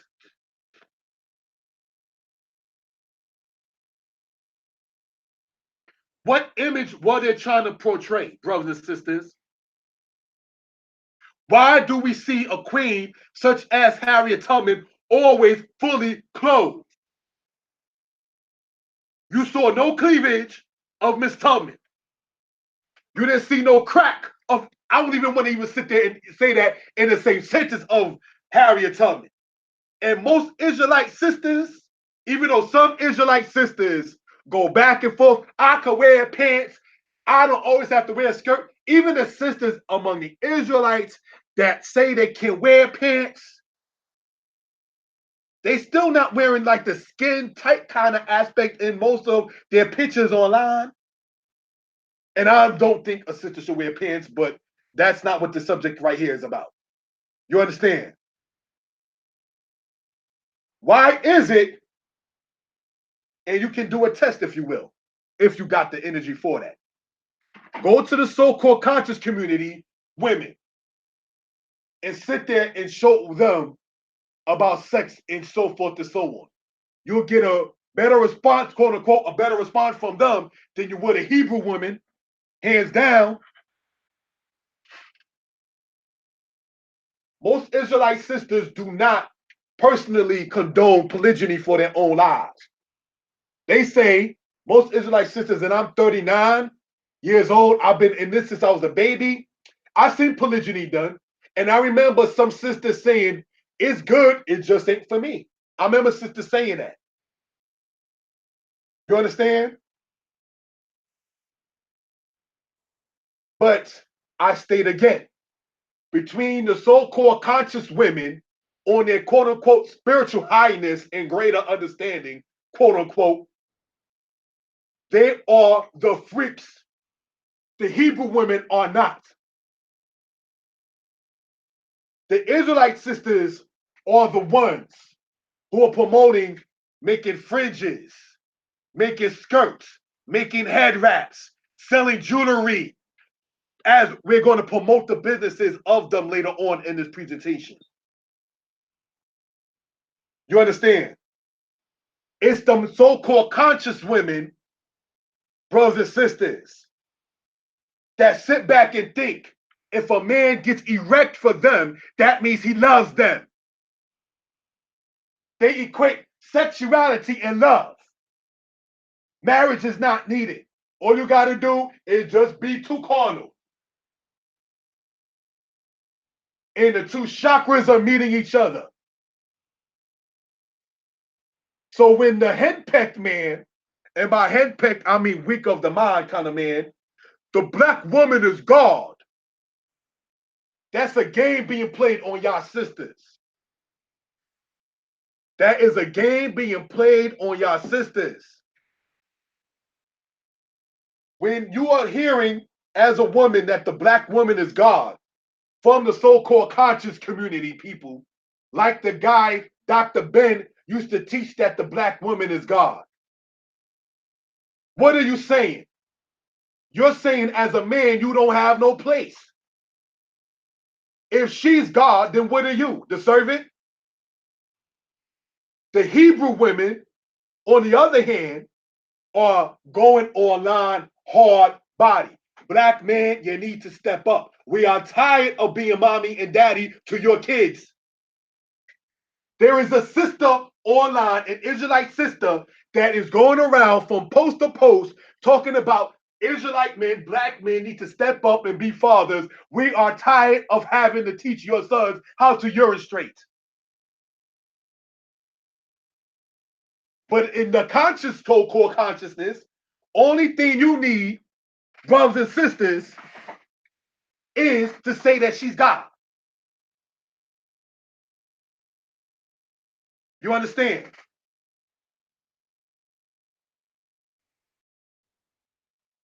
So one more time, you holding her up, not that she's not of a high status. You got a Shegel, meaning a queen. You got a Gabira, meaning a queen. You got the word Malachi, meaning queen. You got the word Geberet, meaning champion.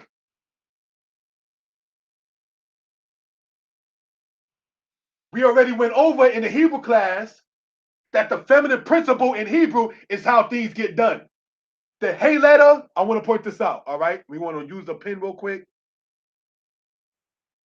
I didn't mean to do that. Not yet, at least. This letter here, hey, that's a feminine principle letter in Hebrew. You understand? Things don't get done without that letter. We explained this in another Hebrew class. So that's what we want to point out. Harriet Tubman, H for the letter hey, how things got done. You understand? And like I'm saying, let's be 100. A woman who has a Horus spirit does not fit right in Israel. When you find there was an Israelite sister that slept with this brother, this brother, this brother, that brother, it's these camps. No, sister. You let the men encamp in your womb. That's where the bad camp was at. And because you wasn't promised marriage and you opened your legs in the name of love and he didn't show you the love, now you bitter. That's why our book tells us, wash you, make you clean. Put away what? The evil of your doings. That's what the Tanakh and Isaiah tells us. Wash you, make you clean. Don't sit there looking for chakras inside. Wash yourself, sister and brother. When you hear people, oh, you're going on a tangent, or you're going on a rant, That's what we need to hear from each other. We need to hear the complaints about each other so we can understand each other. The Most High God in the book of Micah said to Israel through the prophet Micah, Yisrael, testify against me. What wickedness did your fathers find in me that y'all don't want to keep the laws, statutes, commandments, ordinances, and judgments? In the book of Isaiah, it says, let us reason together. That's the Most High talking to his creation. You got parents that say, I ain't reasoning with my children. But the Most High said to his son, Israel, let us reason together. Though your sins be like red, they shall be white as snow. Only you got to make that change. Adina Howard. Remember Adina Howard? The one who said she want a freak in the morning and a freak at night? When she changed, so did her audience.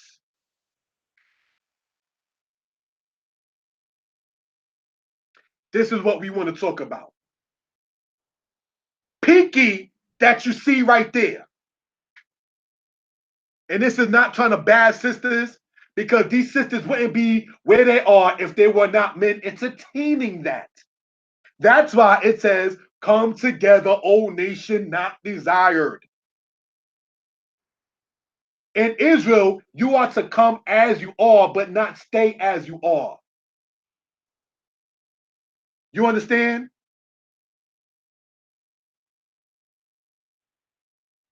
So, brothers and sisters, the so-called consciousness and what they call higher spirituality, quote unquote, that's where they're going to lead you to. They ain't going to lead you to understand Harriet Tubman. They ain't going to lead you to the Hebrew way of dressing in modest apparel, where all men already know what a woman has between her legs and her cleavage. You don't have to show me that, sister. I already know what it is. With us males, we already know. And a male of understanding is like, if you're showing me, everybody else sees it. Your value as a woman goes down. No more than the car that is driven off the parking lot, its value decreases. Your value, my sister, is how you move as a woman. Even when a man wants to be, no promises ever expected or even kept, if he promotes to be carnal with you, my sister, and you turn him down, he'll be upset, like, yo, blah, blah. But in the back of the mind, he will have to respect that. But the woman who doesn't have the understanding and the value of herself, like Little Kim, like Pinky, brothers and sisters, these women don't get that value in that respect that Harriet Tubman got. These women don't get the value in the respect, brothers and sisters, like the Israelite sister. And all Israelite sisters ain't on that same value either. Because all Israelite brothers are not living like Isaac, and all Israelite women are not like Rebecca. You understand? This is something we want to point out.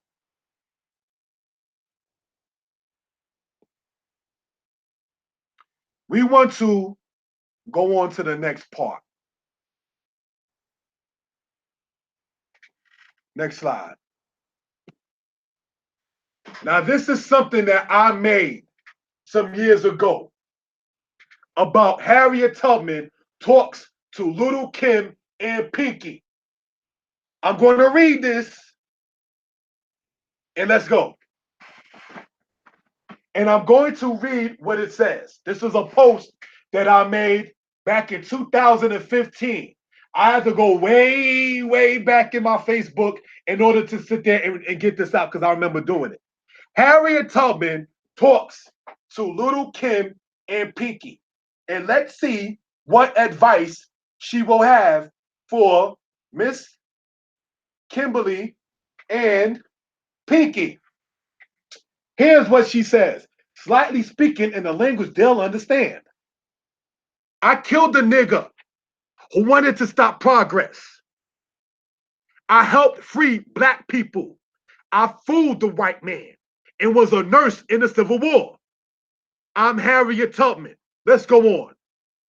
Little Kim and Pinky, y'all my daughters. Get your clothes on. Get the penis out of your mouth. Use your head, daughters of mine.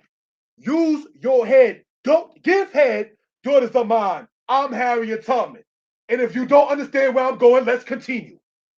I helped many a brother and sister, and dudes respected my game. How crackers couldn't catch me.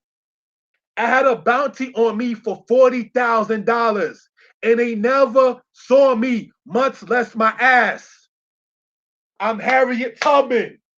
I blasted my husband because the nigga was weak. He was not man enough. As my daughter Tony Braxton said, of the men y'all chase, my daughter Pinky. Let's go on. People will never remember you, my daughter Little Kim, because you took on the ways of Missy Ann and here and mine. Whereas when your fake booty shrivels, my daughter, my name will be known as the heroine to blacks. And the crackers are saying, quote, that bitch. Do you understand that last paragraph that was there? That when Little Kim, who got injections into her behind, when that fades away, Harriet Tubman is still going to be known as a hero in our eyes and an enemy to the oppressors. Let's go on. My daughters, Little Kim and Pinky, change your ways as Adina Howard did. And the true men will love you. Work a man's mind, not his body, my daughters. Take heed to Adele Givens in Queens of Comedy and listen to the wisdom of the elders. I'm Harriet Tubman. I was born in 1820 in Maryland, and the only bitches were the white harlots from Ireland. Now my daughters Pinky and others want to be, quote, that bitch. Change your ways, my daughters. My sons are Malcolm X and Thurgood Marshall. Men like Al Sharpton would get dropped off the train in a railroad, like the Underground Railroad, by one of my soldiers who carried the burner, blast and shoot the coon like my son Larry Hoover. I motivated men with pistols to put work and never shifted against my people. Do we understand that line right there? Harriet Tubman, in the post that I made, is telling Little Kim and Pinky, the men that y'all chasing ain't worth it. The men that Harriet Tubman will call her sons and being happy for such are people like Malcolm X, who made a change, Thurgood Marshall, who made a change. Let's go on. My daughters, Little Kim and Pinky, and others, change your ways. My sons, every woman has what you was conceived in. Chase the queen, not the fool. I'm Harriet Tubman.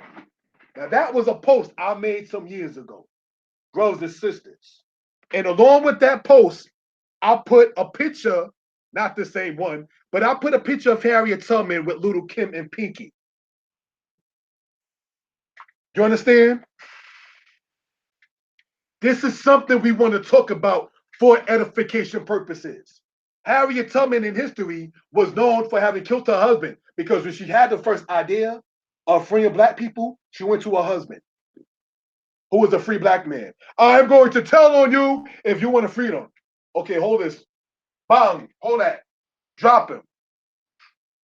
You too weak. Like Tony Braxton said, he wasn't man enough for her. So she had to sit there and get rid of the fool. You understand? Sisters, brothers, I know this particular slide was a bit raw, You understand? But it's raw when they tell my daughter about my two mommies. That's raw too. You understand?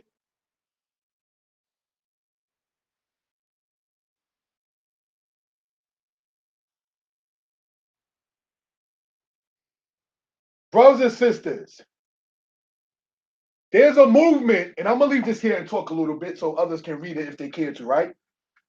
Called ADOS, American Descendants of Slaves.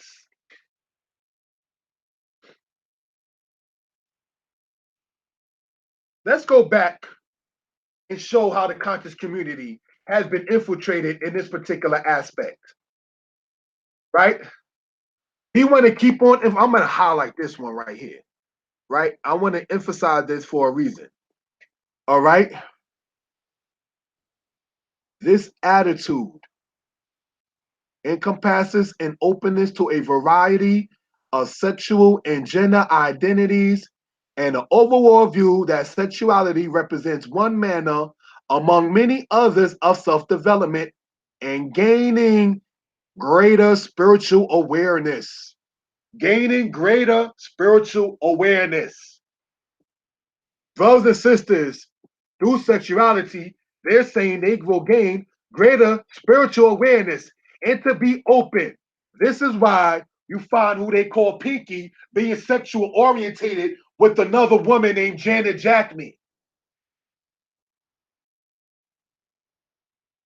That's why you find Pinky talking about how well she does oral sex. You understand? Because they are seeing in their higher consciousness, quote unquote, which is really just a masquerade for their wickedness.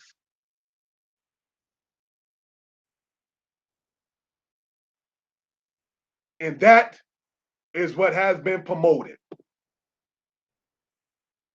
So when we look at certain lines in here, right, and we want to underline certain things, and we'll underline it in blue, all right? It says what? My sons are Malcolm X and Thurgood Marshall. Men like Al Sharpton will get dropped off the train in a railroad by one of my soldiers who carried the burner. You know what a burner is? Is a gun. You understand? Al Sharpton is what the person just put in the comment thing about being a coon. When Sean Bell was killed or murdered, that is, by the police,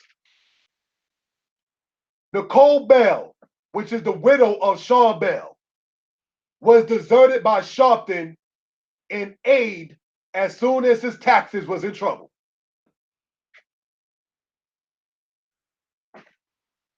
That's not a leader for the people. You understand? Brothers and sisters, it's all interconnected in wickedness. You understand?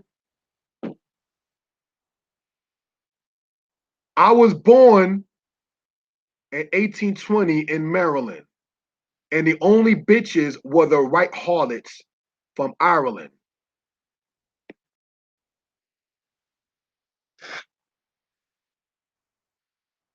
Now, you got people calling themselves such titles. QB. That's not talking about Queensbridge and Queens in New York City. When Little Kim was talking about the Queen Bee, the B stood for bitch. Why would you want to be that, my sister? Brother Easy E, why would you want to be a nigga with an attitude?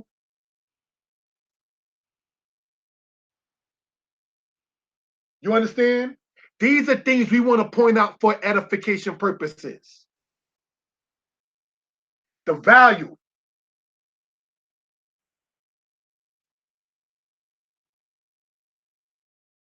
Right? Of this kind of thing.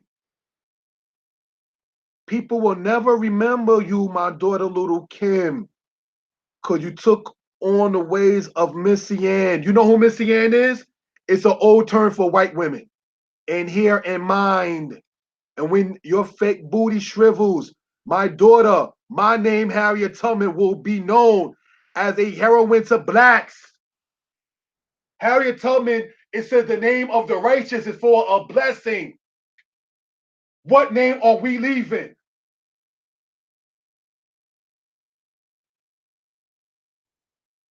You understand? We have to leave a better name. And the conscious community is not that move. Run into such and such channel to get more views, to quote unquote get your message out there to more people is not the move. You got to have a certain kind of value and prestige. That's why Psalms 1 says, happy is they who have not sat in the seat of the scornful. Next slide. From Facebook, who runs the conscious? Here we see, this is from Facebook. And we notice who's on the wall in the plaque is the white man. And all of this is supposed to be Egyptian gods and dignitaries. Some kind of Mason kind of aspect in the name of higher consciousness. Who runs that? According to this, the original was there. As a matter of fact, I'm going to put that in red so it can be seen better. Right? The original with the headpiece.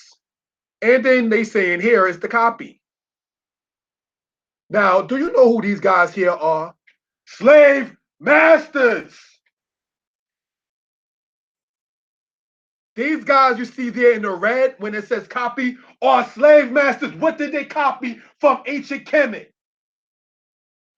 We already showed earlier about black people portrayed even in Black Egypt as captives and slaves and how it was memorialized.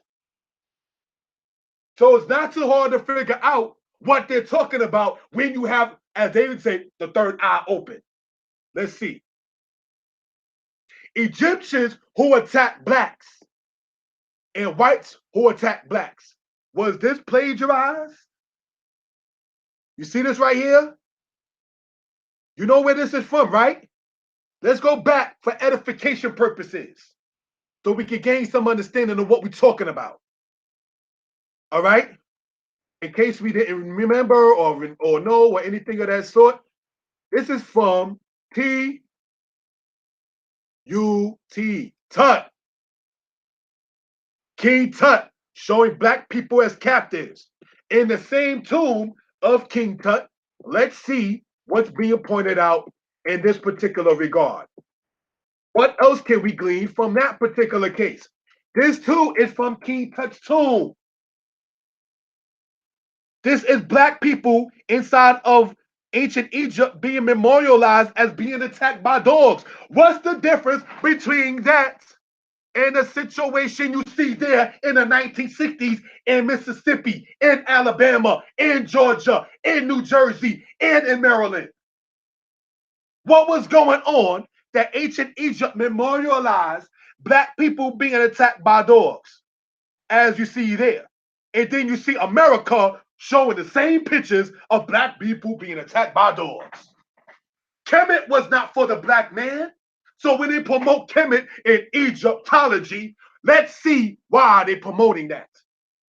So we can gain something for edification purposes. You understand, brothers and sisters? Let's go and see what we're talking about. How depicted in the West and reality in the East. That was the Scooby-Doo movie. Who is Scooby supposed to be with that hat on? Y'all gonna take an intermission on that, and I'll be right back. I'll be right back. Y'all look at that and let me know in the comment what you think about that right there.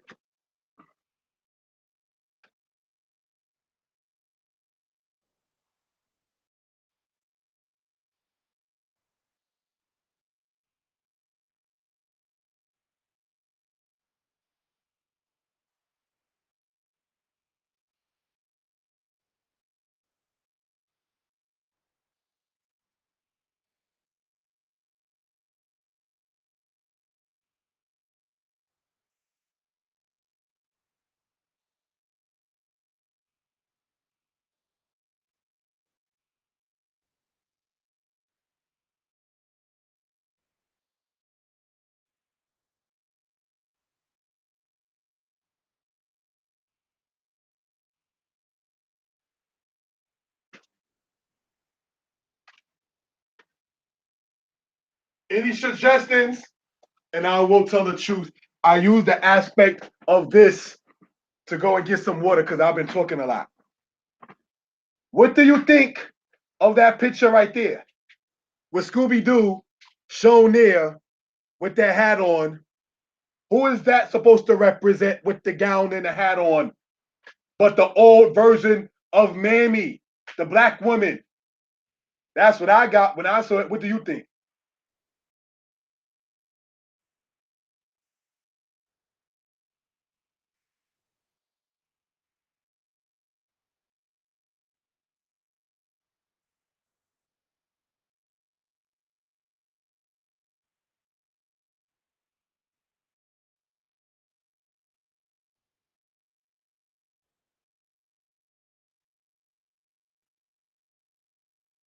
That's what I got when I saw that right there.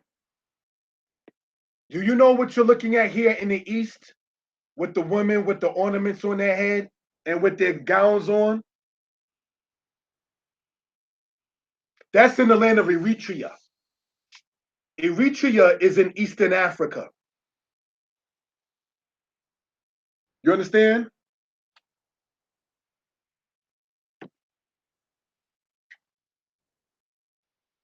That's somebody said Miss Butterworth or Aunt Jemima. Yeah, I can still agree with that one, definite. That's what they're trying to portray. And what we're looking at here, brothers and sisters, is images of black women in a land called Eritrea in Eastern Africa. Now, I don't know these women personally, but that looks like a better image of a sister than some of the stuff that they've been trying to portray of sisters in the Western Hemisphere. Because, see, we don't control the media in the Western Hemisphere. So the sisters that are of a certain caliber, they don't get a lot of love and attention in this kind of aspect in the media and what is presented. See, they thought it was cute when a conscious community, while praising Egypt, right, took literal shots at the Bible. Not realizing just as much as they picked Egypt, so were they willing to con and scam you. You understand?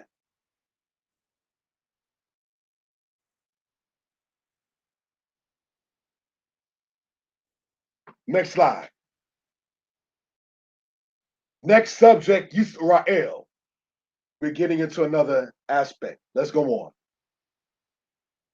What happened with the people? Jeremiah chapter 16, verse 10. And I want to read that, brothers and sisters.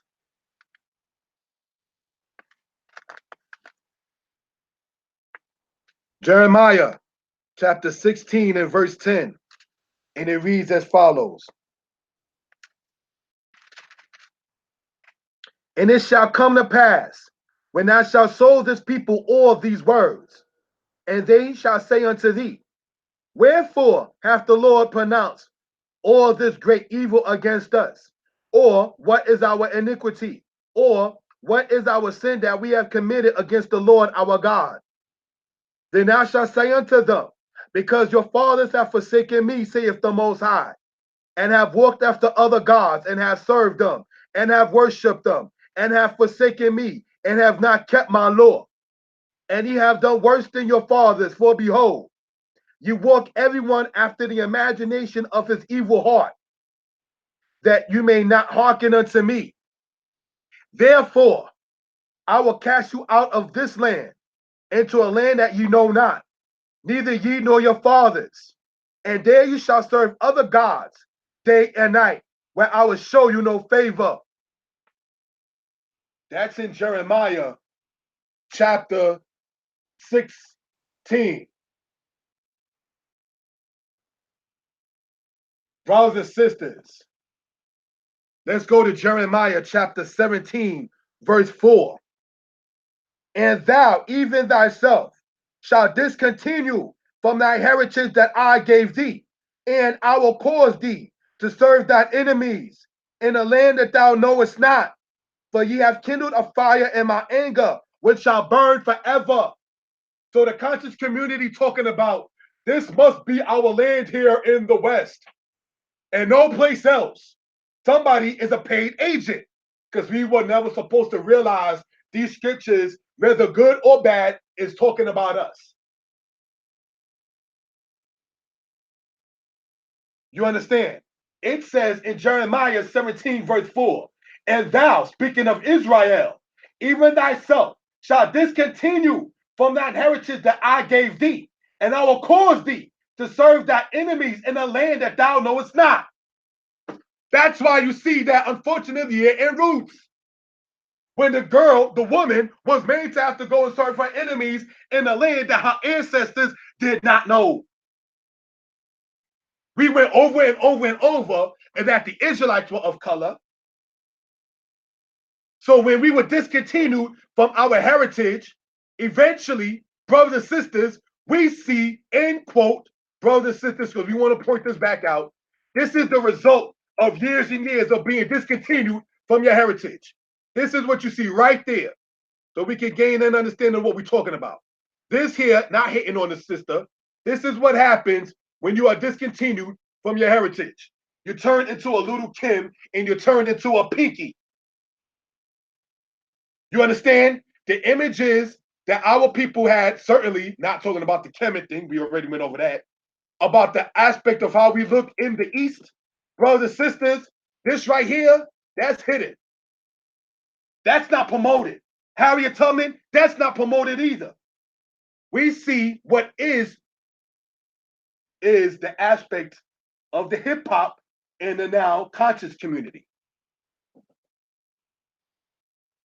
You understand?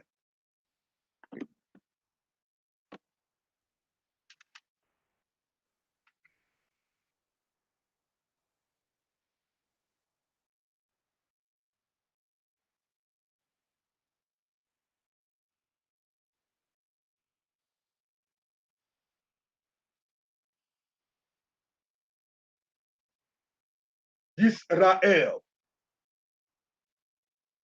Let's color code this or highlight it so we can gain some understanding of what we're talking about.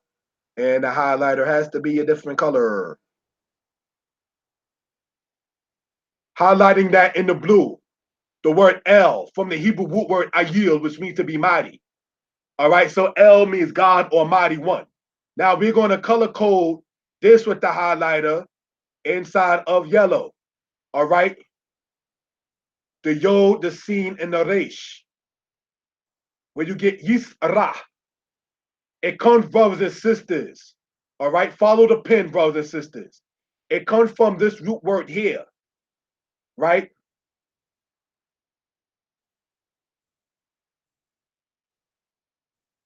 Sarah, which means to be mighty or to prevail. So Yisrael means El, God will prevail. El, God will contend. That's what that means. Yisrael literally means El, God will prevail. So I just wanted to point that out. Now, this letter you see there being circled. Matter of fact, let me color code that different for those who are going to be following later on in this particular case. All right, let's look at that right here. And we want to, brothers and sisters, pin this, but we want to pin this in black. All right, this letter you see here is the letter Yod. That serves as you see the letter Yod right here, right? That shows you that it's a future tense word. Yisrael, El will prevail. That's the literal meaning. Of course, we know Prince of God, let God contend, other sub meanings, if you will. But the literal meaning of that is what we were just stating. And this letter here, the Yod, circled in the black, shows what I was talking to my friend about earlier, that Hebrew is a futuristic thought. And in light of that, let's go to Jeremiah chapter 30, verse 10, so we can gain something for edification purposes. We are in the prophet Jeremiah, chapter 30, verse 10. The Old Testament that they didn't want us to read in slavery, by the way. And it says the following.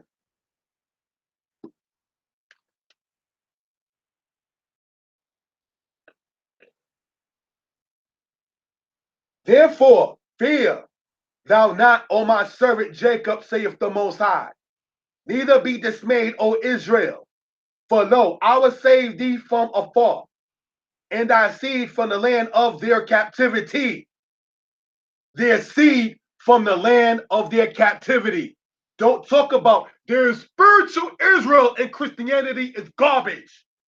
This distinctly says, for I will save thee, Israel, from afar. We are far away from our land for sure. And thy seed, not thy belief, not thy religion, thy seed from the land of their captivity. And Jacob shall return. Why do you think I call this Yisrael Yashub? Jacob is Israel.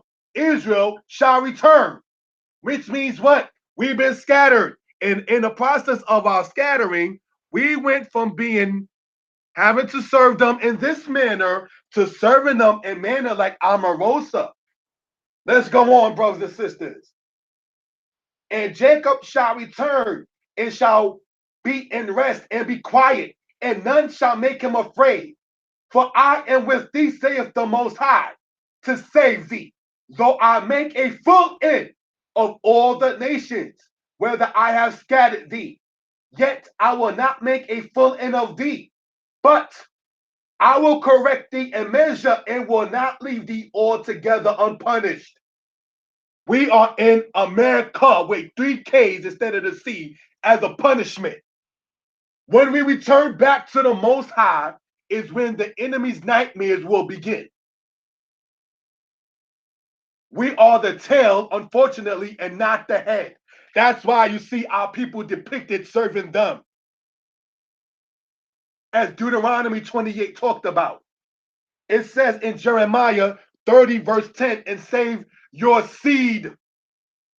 So even if the generation don't make it, the Most High's word, just like the one who said, earth be created, is help and has it standing on nothing, as we read earlier in the book of Job, the same God who created the earth and has it hanging on nothing is going to be the same one to save the house of Israel.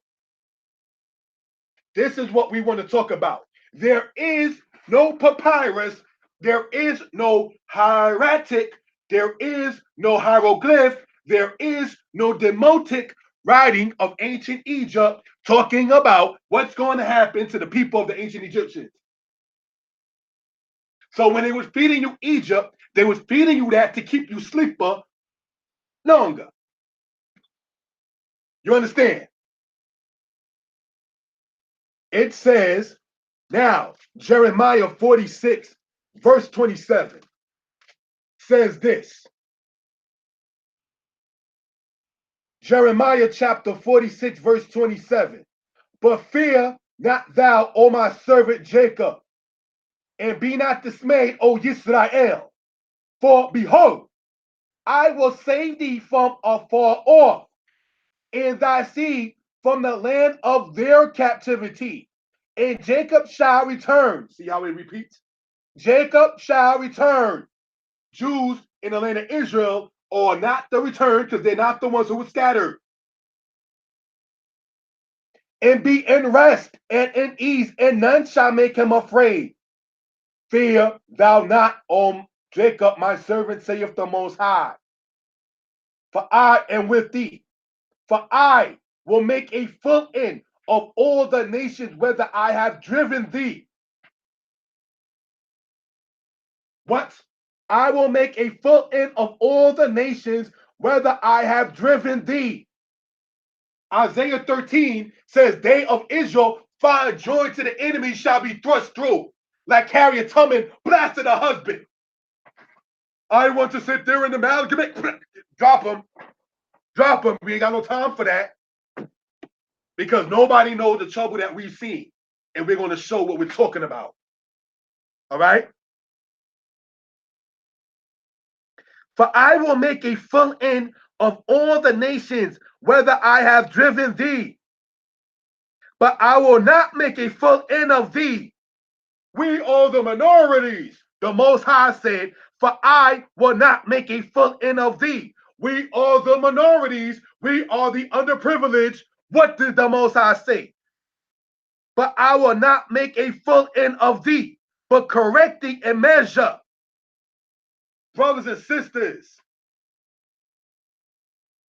let's understand what this is talking about in Jeremiah chapter 46. The Most High will make a full end of the nations and Jacob will return. So let's go on and see what they want to propose to talk about. Conclusion, the matter to be addressed. Last of the Ethiopian Falashas. Secret Exodus, the untold story of how Operation Moses saved the lost tribe of Ethiopian Jews. Let's go on, because we want to go in and show what we're talking about for edification purposes, right? We already discussed the Falashas before, right?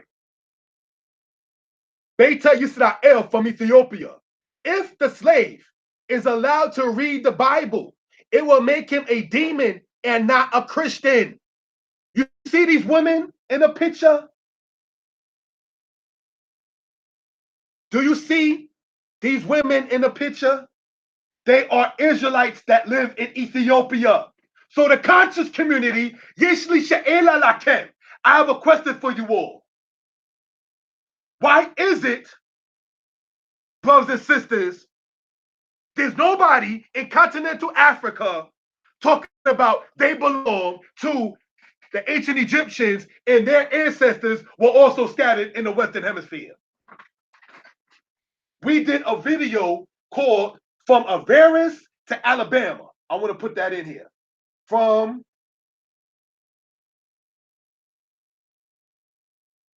Avaris to Alabama. In that video, brothers and sisters, the Beta Israel of Ethiopia was talking about, we thought all the Jews were black, and some of them are scattered in America. We pointed that out in that particular video. So this is what we want to point for edification purposes. What is the difference between these Israelite women that you see in current Ethiopia and some of the black girls that you see coming out of Charlotte, North Carolina, Brooklyn, New York, Philadelphia? Look like sisters from the hood to me. What you think? That's what I believe. So we want to continue in this particular regard. Right? It says, if the slave is allowed to read the Bible, it will make him a demon. Y'all niggas is crazy. And not a Christian. Edward Blyde, in his book, Christianity, Islam, and the Negro Race. Let's go on, brothers and sisters. As it says, Jacob shall return, right? Israelites in Demona, Israel. This group that you see there is part of a singing group that's in the land of Israel this day. This is stuff we want to point out. This ain't just something we making up the top of our head, and we got to show you the temple and all of the, oh, look at all of the pictures. Maybe they forgot to show you the phallic penis symbols that they got in Egypt, which I refuse to show in this presentation. That is how they look back with the froze in the 70s. I remember the records, the vinyl records that my mother used to have. You know, and I used to be like, those are some fine looking women on them vinyl records, but that's another subject, all right? But I'm just pointing out, brothers and sisters, that there's no difference in how they looking coming out of Ethiopia saying they are Beta Yisrael, and the sisters that you see in Los Angeles, Compton, South Central, Charlotte, North Carolina, Greensboro, Winston-Salem, Brooklyn, Bronx, Harlem, Queens, Philadelphia, and Chicago combined. Oh yeah, in Jamaica too. So let's go on, brothers and sisters, for edification purposes. Let's take it down a notch. The notes and the author. I put this here as an encouragement to talk to the family. Listen, this is my suggestion to everybody here, those listening now and those listening later. Take that advice. Become an author.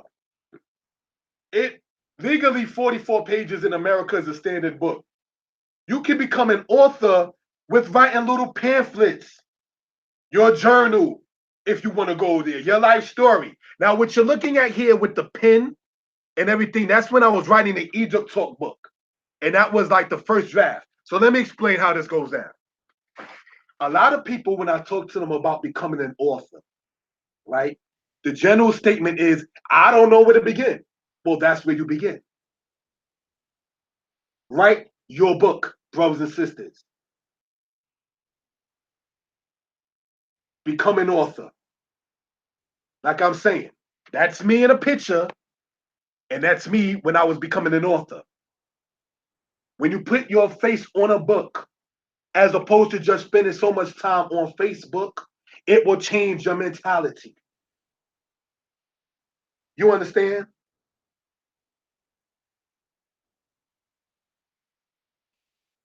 You can write about motherhood, fatherhood. You can use aliases. You can write about animals. You can write about being a chef. Since I became an author, I've seen all kinds of books on all kinds of things. There are books on painting walls. And you can use this kind of brush, but put something in your name. Ain't that what we say when we get, I want an apartment, I want my own house, I want something in my name? Well, you can become an author and put something in your name. The first draft is not what you're going to publish. Unless you just want to go there, that's your decision. You make a first draft, then you make a second draft. In the second draft, you sit there and dissect what you don't want in the final draft. Then you make the final draft. So there's like basic 3 steps to the book. The first draft, the second draft, and the third draft. For me, I find in writing books, the table of contents usually is at the end. And let me explain something by that. There's a book that I'm working on called Hebrew is Easy Part 2. I put the table of contents first. Where that book at? I'm looking forward to it. Ain't there. You know why? Because the table of contents, you might just have to put at the end. Just write and write and write. Get your favorite pen, get your favorite kind of paper, and just keep writing. Remember, writing was a crime for us. So now that we can write, let's do so. You understand? Rudolph Wenzel made the Most High continue to bless his life. He had Babylon to Timbuktu, Valley of the Dry Bones. Judea trembles under Rome, and Deborah and Barak. What? You went from writing Babylon and Timbuktu to Deborah and Barak? Yes, because he's an author. So you can write about male and female relationships if you want to go there. There's nothing saying that what you cannot write on. That's encourage. I'm trying to encourage brothers and sisters to become authors. There's all kinds of free publishing companies. There's CreateSpace, KDP. There's the one I'm with called Lulu. And there's other ones as well. It don't have to be a book that is 1,900 pages, because most books are not legally going to be in one book no more than 700-800 pages in most cases after 1990. But that's another subject. Cite your sources. There's all kinds of groups online. There are Black groups of authors. There is, if you want to go there, multiracial groups of authors. There's help out there to get your publication out. There's no reason why we are only quoting, and I love him as an author, and I cite him in my book 10 times. The book I wrote called Deuteronomy 28:15-68, I cite Babylon and Timbuktu 10 times in that book. And I count it every time, because when you go on Word, on Microsoft 10, right? they got a find thing. One of the things you can find, and you can type in what word you're looking for in your text or in your writing, in your document. So I said Babylon, I said no, Timbuktu. And every time I mentioned Babylon and Timbuktu, it showed 10 times. You know why? Because Rudolph Windsor already put his work in. So now Moreh Yeshaya, yes, I'm speaking in the third person, all right, is citing the person who put his work in as a source. Put your face on a book as opposed to spending all that time debating on Facebook. You understand? Somebody wrote Judea Trembles, meaning the book Judea Trembles under Rome, and Babylon and Timbuktu is good. Yes, it is a good book. You know why? We're talking about Rudolph Windsor, and Rudolph Windsor is not in this chat. It's because when you put work in, people see it without ever having to see you. That's why. That's the legacy we can leave. And sisters, women, don't sleep. There's all kinds of women authors that are great. There's a woman named Susan Everett who wrote a book about slavery. I cite her 4 times in my book. I don't know the woman. Because when YouTube shut down, like Facebook shut down like the week before last for a day or so, what you going to do with all the posts that you put on Facebook? Huh? Take the post that you put on Facebook and make a book. Stop giving Zuckerberg all that energy that you got posting and going back and forth with it. You understand? The encouragement to become an author. That's the goal in that particular slide. From my book and from John Bowles. Now, I did that on purpose. Who is John Bowles? An author. John Bowles is the guy who sat there and exposed a great deal of the Arab slave trade in his book.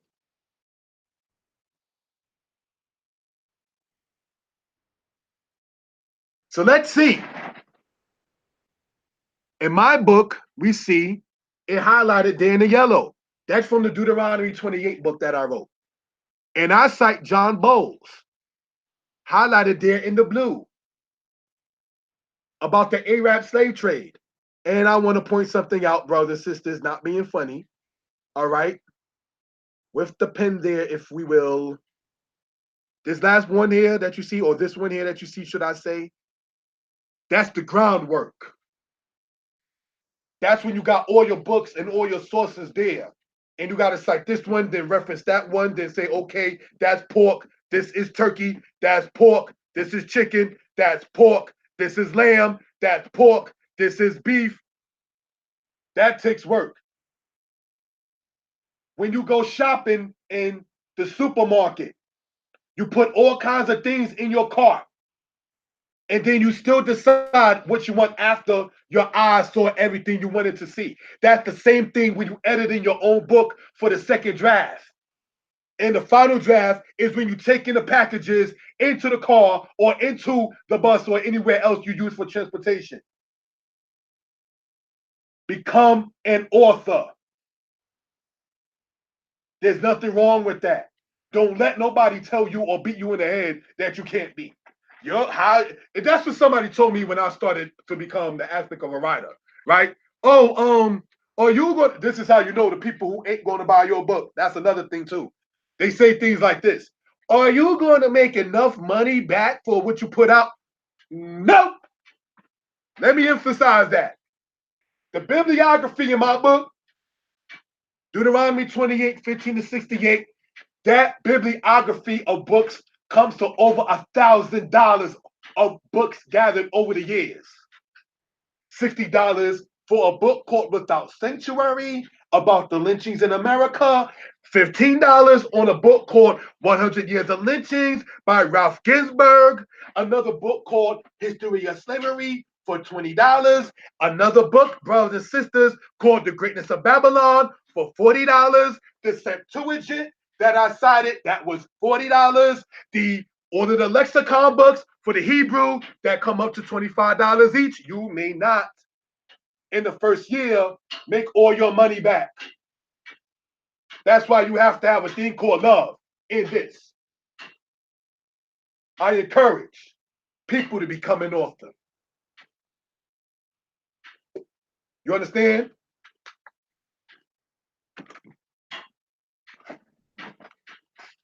You gather your notes, your materials. You put your first draft together. It's like when you see your house and you got to clean your house up. While you're cleaning your house, it might look sloppier than it did before you started cleaning it. But at the end, you see what's going on. Become an author. While we talk about the great book, the Tanakh, the Old Testament, if they weren't authors, we would not have the Tanakh. So don't let nobody telling you that writing is not important. Next slide. Shalom. Giving honor and praise to the Creator. We hope you enjoyed, learned from, and will leave a comment regarding the presentation. I can be contacted at 908-587-4841. Now, brothers and sisters, as we've been doing on the other channel, More Yeshaya Torah lessons, when we do a presentation, right, we've been putting an appendix to it. And we're going to continue, blessed be the Creator, in this same fashion. We're putting an appendix to this kind of matter. Let's see what we're coming up with. Next slide. The only real 12-tribe chart is Ezekiel, the 48th chapter. The tribe that I mentioned there is Dan, Asher, Naphtali, Manasseh, Ephraim, Reuben, Judah, Benjamin, Simeon, Issachar, Zebulun, and Gad.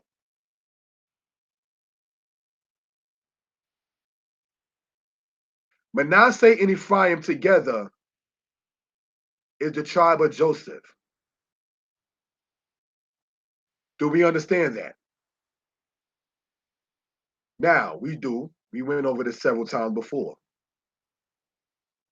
This is from Ezekiel 48, the book itself that has the 12-tribe chart and the only 12-tribe chart that's needed. Let's go on. Joshua chapter 14, which is another book somebody authored. See, that's why we're citing it. For Moses had given the inheritance of the 2 tribes and a half tribe beyond the Jordan. But unto the Levites, he gave no inheritance among them. Among the Levites. Did you know Martin Luther King in his last speech was talking about the Levites?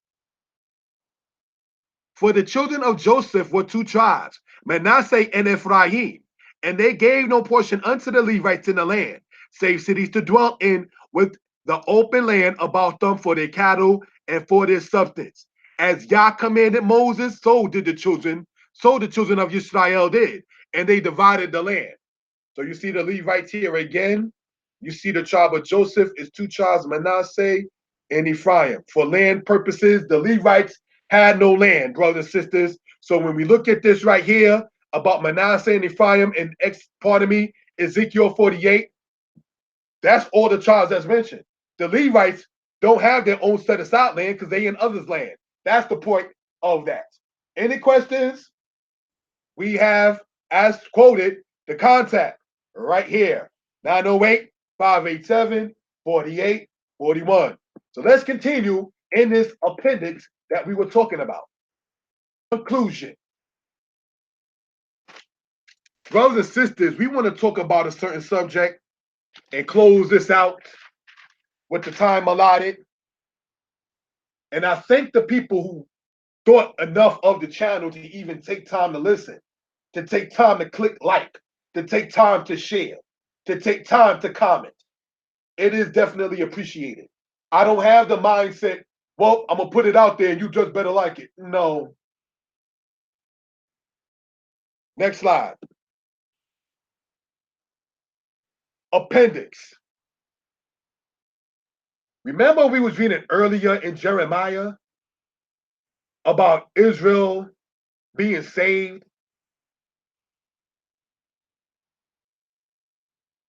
Right?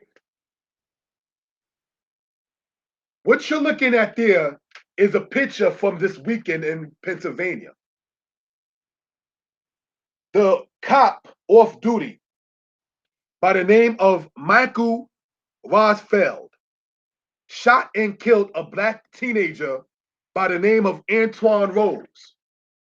And this weekend, the guy, Rosfeld, was found not guilty by the jury. And who you see there in mourning is his mom and his sister. How does this tie to the Egypt matter and Israel shall return? That right there is a verdict that was rendered just yesterday on Saturday, the 23rd. This is now the 24th.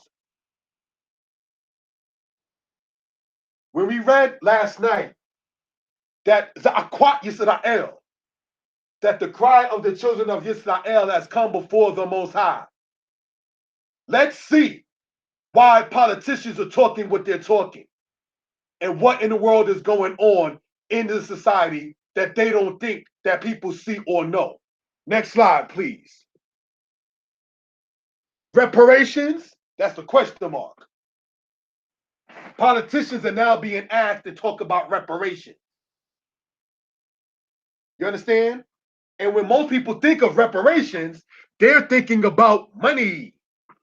Brothers and sisters, no disrespect to the great King David. When he murdered a man, there was nothing that he can offer of his riches. There's no money for that. Even when you look at other nations, when that guy who was the mafia guy, Sammy the Bull, killed somebody, he goes to the funeral and gives them $500. This white lady took the money from Sammy the Bull, the white man, and burnt it in the urn. Like, I don't want your money, you murderer. You cannot give reparations for murder and wicked judgment. Let's see reparations in history. Right? Japanese, Jewish claims in Australia, Indian and Eskimos, Japanese Canadians, Ottawas of Michigan, Chippewas of Wisconsin, Seminoles of Florida, Sioux of South Dakota, Klamath of Oregon, Alaska Natives Land Settlement, German Jewish Settlement. They all in the white there got reparations in their own right. USA, slavery and Jim Crow, African American, black descendants, you got none reparations. You get no reparations. And there is a reason why. We want to emphasize why we will not see what they want to call reparations in monetary aspect. Fear not thou, O Jacob, my servant, saith the Most High. For I am with thee, for I will make a full end of all the nations, whether I have driven thee.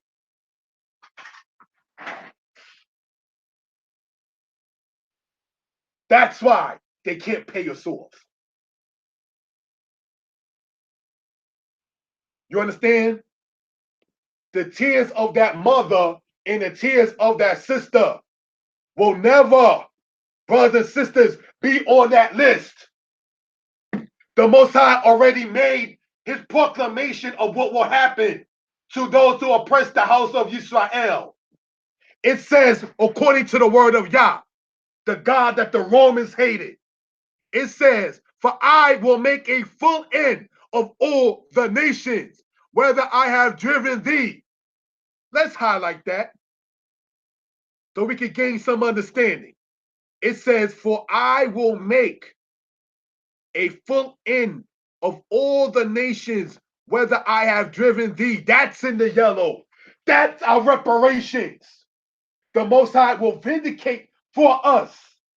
And like we went over last night, if you don't think so, all you got to do is sit back at the crack epidemic in the 80s and look among our people, and then look at the opioid epidemic among the white man. He turned a cup of fury upon them. In Egypt, in the Bible, the mothers mourned for their sons that were slain of the house of Israel. So before Israel left, the Most High returned that cup on the hand of the Egyptians. And there was a bitter cry in the land of Egypt. So shall there be a bitter cry in this current Egypt for all of the blood shed that they have shed of the black youth, the black babies, the black women, all of the abortions that they have committed, all of the wickedness that they have done. There is no monetary that they can give for that woman. I miss my mother, but I am glad that she left this earth before I did. I took my mother's death, I think, a lot easier than she would have taken mine. So when we talking about reparations, and just this week, a cop was, just this weekend, should I say, a cop was acquitted for the shooting, murder, and death of a black teenager. Women talking about you are ADOS and a lesbian, get up out of our circle. Black man who don't take care of his kids, talking about American descendants of slaves, get up out our circle. You understand? Conscious community selling people fake real estate. Conscious community sitting up there selling people fake life insurances. Conscious community selling people scams in the aspect of credit repair. Get up out of here with that foolishness.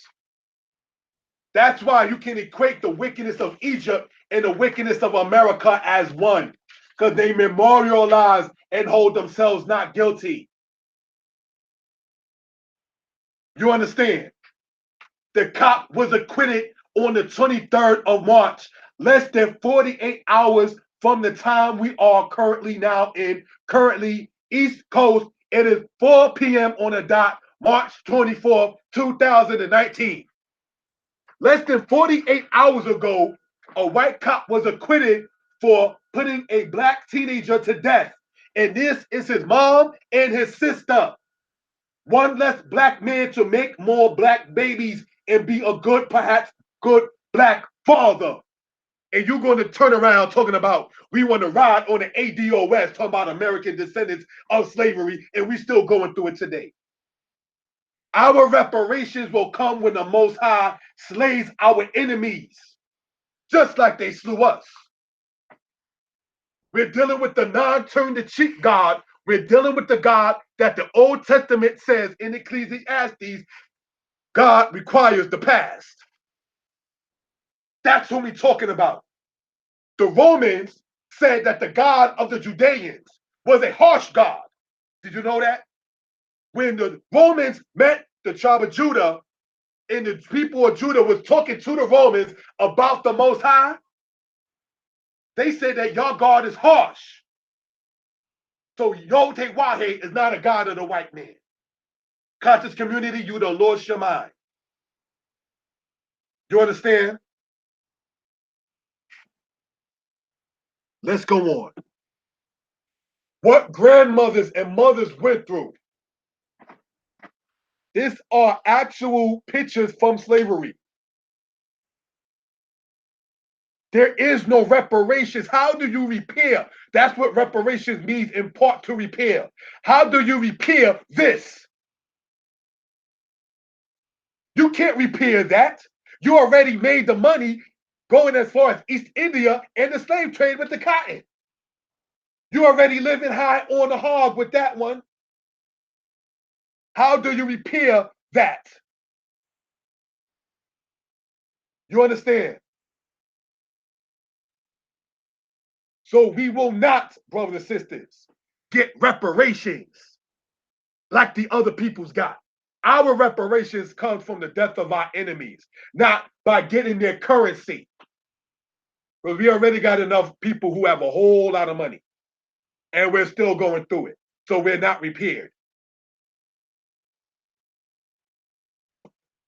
There's a lot of our people with a lot of money. When the guy from the Clippers lost the team or was going to lose the team in basketball, all kinds of black millionaires out of Utah and Arkansas and Oregon came out the woodworks. You understand? So getting money ain't it. Little Kim got money. Little Kim dropped albums, pardon me, songs before she got locked up so she can get more money when she come out. Look at Little Kim now. She's unrecognizable. So reparations ain't the money because Little Kim still needs to be repaired. Pinky, like we went over earlier, she got money. You understand? But we are still broken. So when they talk about reparations, which is an aspect in the act of repairing a subject that is broken, we're still broken. So money ain't it. Next slide. Daniel chapter 7, verse 9. The Lux Soap racist commercial. And it says, as highlighted, won't shrink wool. And we want to circle this for edification purposes. Won't shrink wool. Ain't that what it says, right? How do you repair that making fun of our people? Everybody knew in elementary you could make jokes, but don't talk about somebody's mother. You was getting punched dead in the mouth. So how do you repair making fun of somebody's mother in a logo? How do you repair something like that show back in the day or that movie called The Help, if you know what I'm talking about, called The Help? How do you repair that kind of situation?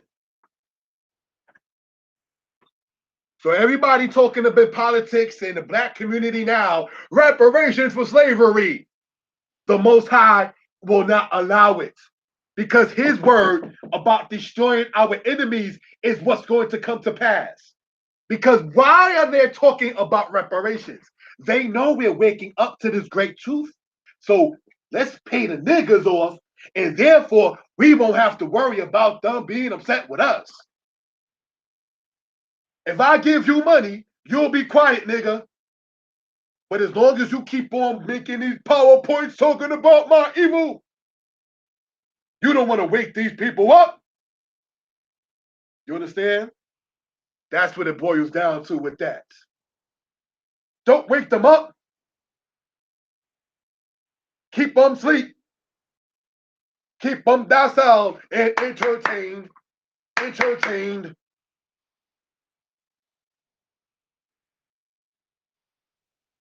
Let them keep on listening to Little Kim or the other group that was even more crazier than Little Kim.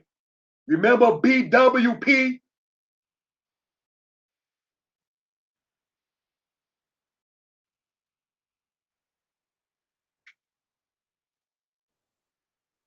I don't even want to explain what B stood for, but it was a female rap group called BWP.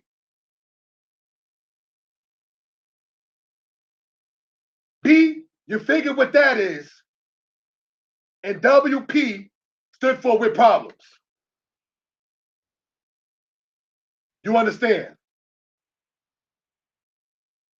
So this is something we want to point out for edification purposes. I beheld to thrones were placed, and one that was ancient of days did sit. His raiment was as white snow, and the hair of his head like pure wool. His throne was fiery flames, and the wheels thereof burning fire. Now, this is Hebrew writing, but it's Aramaic in speech. And let me read what I'm talking about. Chaze, Hawed Adi, Karasawan, Ramil, Wa Atik Yomin. Yatib, Lebouche, Kil Kitlak, Kiwar, Usar, Rashe, Amor Nakwe, Kar Seye, Shibibindi, Nur, Galgilohi, Nur Dalik. Now we want to emphasize hair of one's head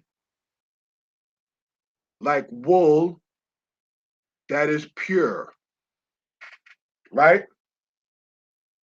Now, when I say I want to explain this, the point in me even citing the book of Daniel, it says the hair of his head like pure wool.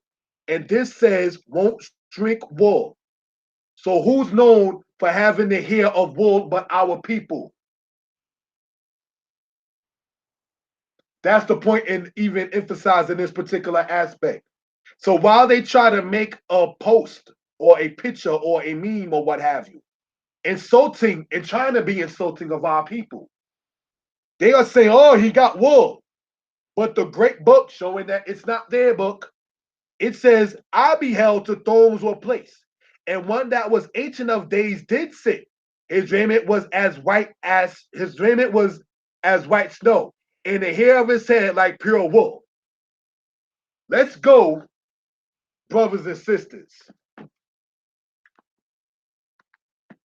That's the point. I want to emphasize that somebody mentioned something in a comment about this. Anthropomorphic, right? So when you asked my brother, or you stated, when you stated that Elohim has woolly hair, I wanted to emphasize that's the anthropomorphic aspect.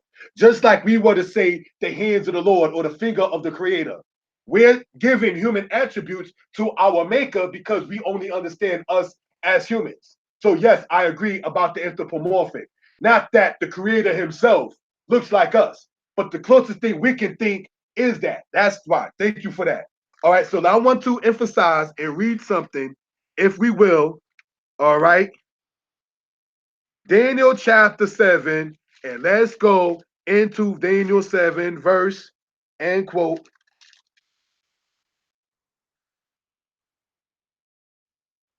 17. These great beasts which are four kings that shall arise out the earth. But the saints of the Most High shall take the kingdom and possess the kingdom forever, even forever and ever.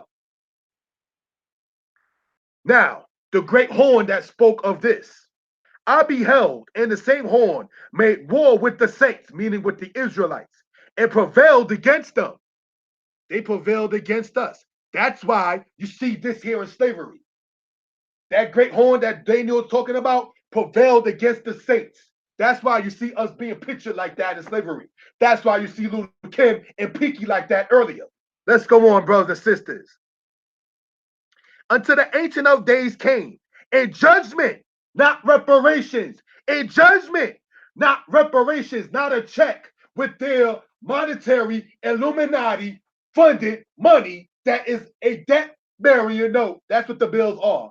$1, $5, $10. It tells you this note is legal tender for all debts, public and private. The Hebrew word for money is kesef. Kesef is the color also for silver. This paper thing is not even, quote, real money. You understand? So let's go on in this particular regard. Until the Ancient of Days came, and judgment was given to the saints of the Most High. And the time came, and the saints possessed the kingdom.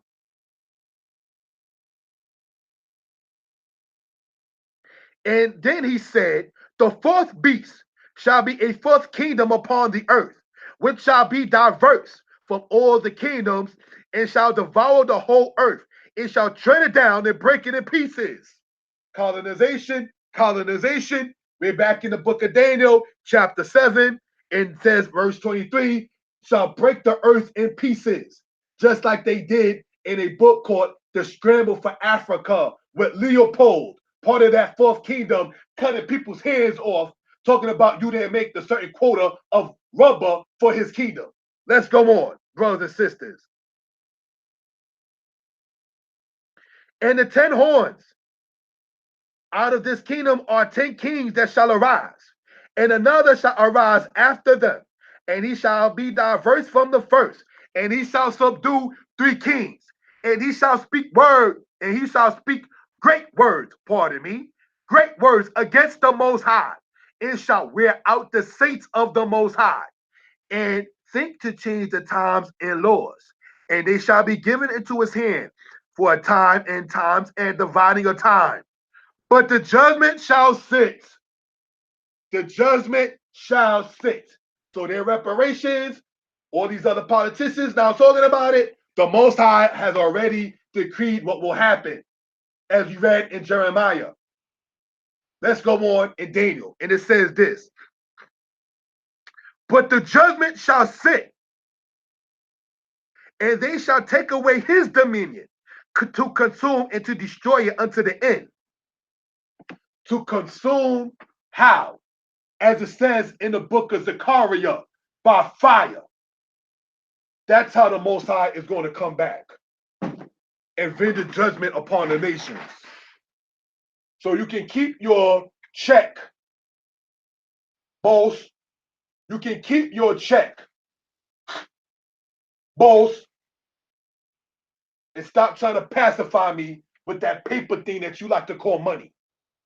Oh, for all of the rapes that we've done, I don't want to be castrated. Just sit there and accept this check. For all the times the white woman used to cut the black boys' tongues out in slavery. Did you know that? Did you know that in slavery, white women used to have black boys' tongues cut out? For all of the pregnant women in slavery that was hung upside down, do you think it's a boy or girl? Well, let's cut the womb open and see. And they will cut the black woman who's pregnant open. There's no reparations you can give for that. Are we serious?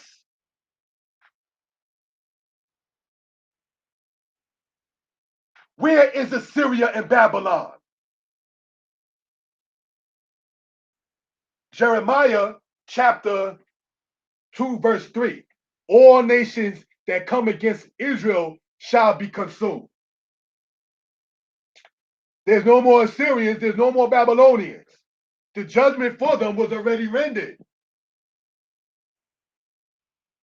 You can't repair that breach, master, boss. So you are the offender, and now you want to come and give me your money as a way to, quote, make reparations. The money that you know you want to tax after all of the things that we've done on jobs, and you tax that.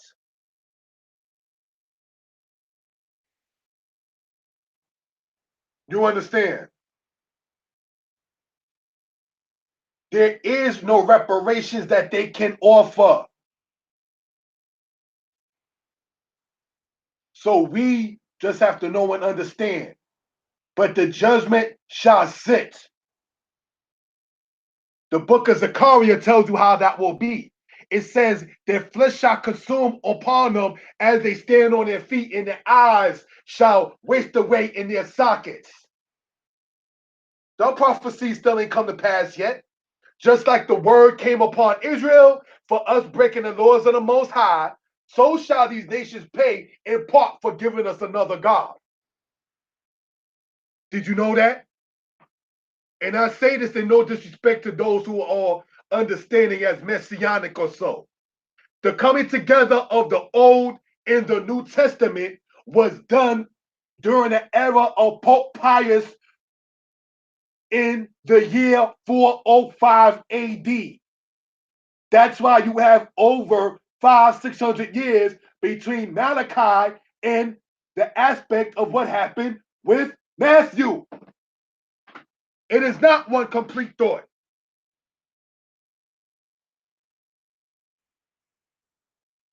You understand? So, brothers and sisters, in this particular concept, what we're expounding upon and what we are explaining upon, brothers and sisters. You can't repair the drama that was done in that picture. You can't repair making fun of our ancestors inside of a meme. You cannot repair breaking up the family that you see right there.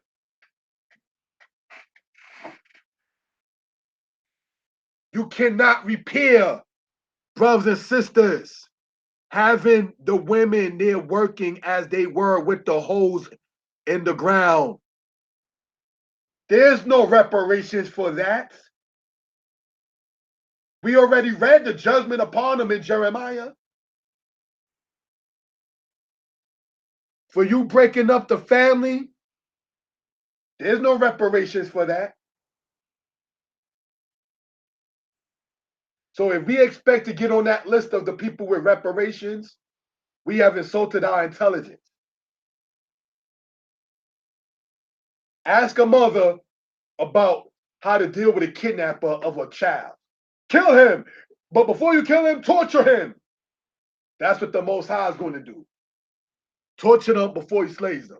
Let's go on to the next part. Again, my brothers and sisters and elders, you cannot make reparations for that. You put a mask on somebody's face with a yoke of iron on their neck, and they could not eat when they was picking the fruit, when they was picking the vegetables. There's no reparations for that. You didn't want to hear them complaining. You didn't want him, her, the person, to cry out to the Most High for the oppression that was done. So you sat there and put a muzzle on them as if they were a dog. There is no reparations that you can offer for what you have done. You understand? Next slide. Joel from the Bible.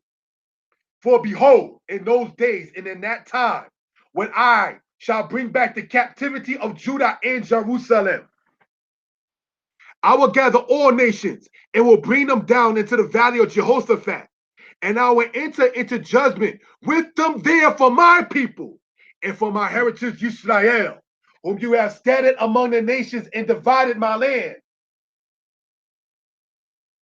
Brothers and sisters, did we not just read in Daniel when it says they divided the earth in parts? So when it says, and divided my land in Joel chapter 3, it's not too hard to figure out what it's talking about. No, when it's talking about a time and a half of a time, my brother, it's not talking about Nebuchadnezzar and his grandson. All right? So I wanted to respond to something that somebody put inside of the comment. Thank you for your question, my brother. But now in the book of Joel, we're reading from Joel chapter 3. It says that the Most High will gather all nations and bring them down to the valley of Jehoshaphat. Do you know what Jehoshaphat means? Jehoshaphat means God will judge. Shaphat in Hebrew means judge. Right? And I will enter into judgment with them there in the valley of Jehoshaphat for my people and for my heritage Israel. So what's going to happen according to the Most High? For my people and for my heritage Israel, whom they have scattered among the nations and divided my land. And they have cast lots for my people and have given a boy for a harlot and sold a girl for wine that they might drink. They have cast lots for my people, meaning the house of Israel, and have given a boy for a harlot. Do you know what a harlot is? It's a prostitute. They gave a boy for a harlot. They made us sex slaves in slavery. That's what that's talking about. Did you know that they used to use us as belly warmers among the females and use us as foot warmers when they used to put their foot on our stomachs as children? Did you know that? And they have cast lots for my people, and have given a boy for a harlot, and sold a girl for wine, and have drunk. And also, what are ye to me, O Tyre and Zidon? These being Hamitic nations, and all the regions of Philistia. Will ye render retribution on my behalf? And if you render retribution on my behalf, swiftly, speedily will I return your retribution on your own head. So there was never intended the gold that the Hamite African nation sold us for to the Europeans. There is no retribution that they can offer for that. And if you try to offer it, the Most High said he's going to swiftly return that upon your own head. Next slide. Joel from the Bible. For as much as ye have taken my silver and my gold, and have carried into your temples my goodly treasures, the children also of Judah and the children of Jerusalem have ye sold unto the sons of the Yevanim, that ye might remove them far from their border. What are we looking at? Do you know what the Yevanim are? The Yevanim are the Greeks. The Greeks, the first great civilization of whites. The Greeks.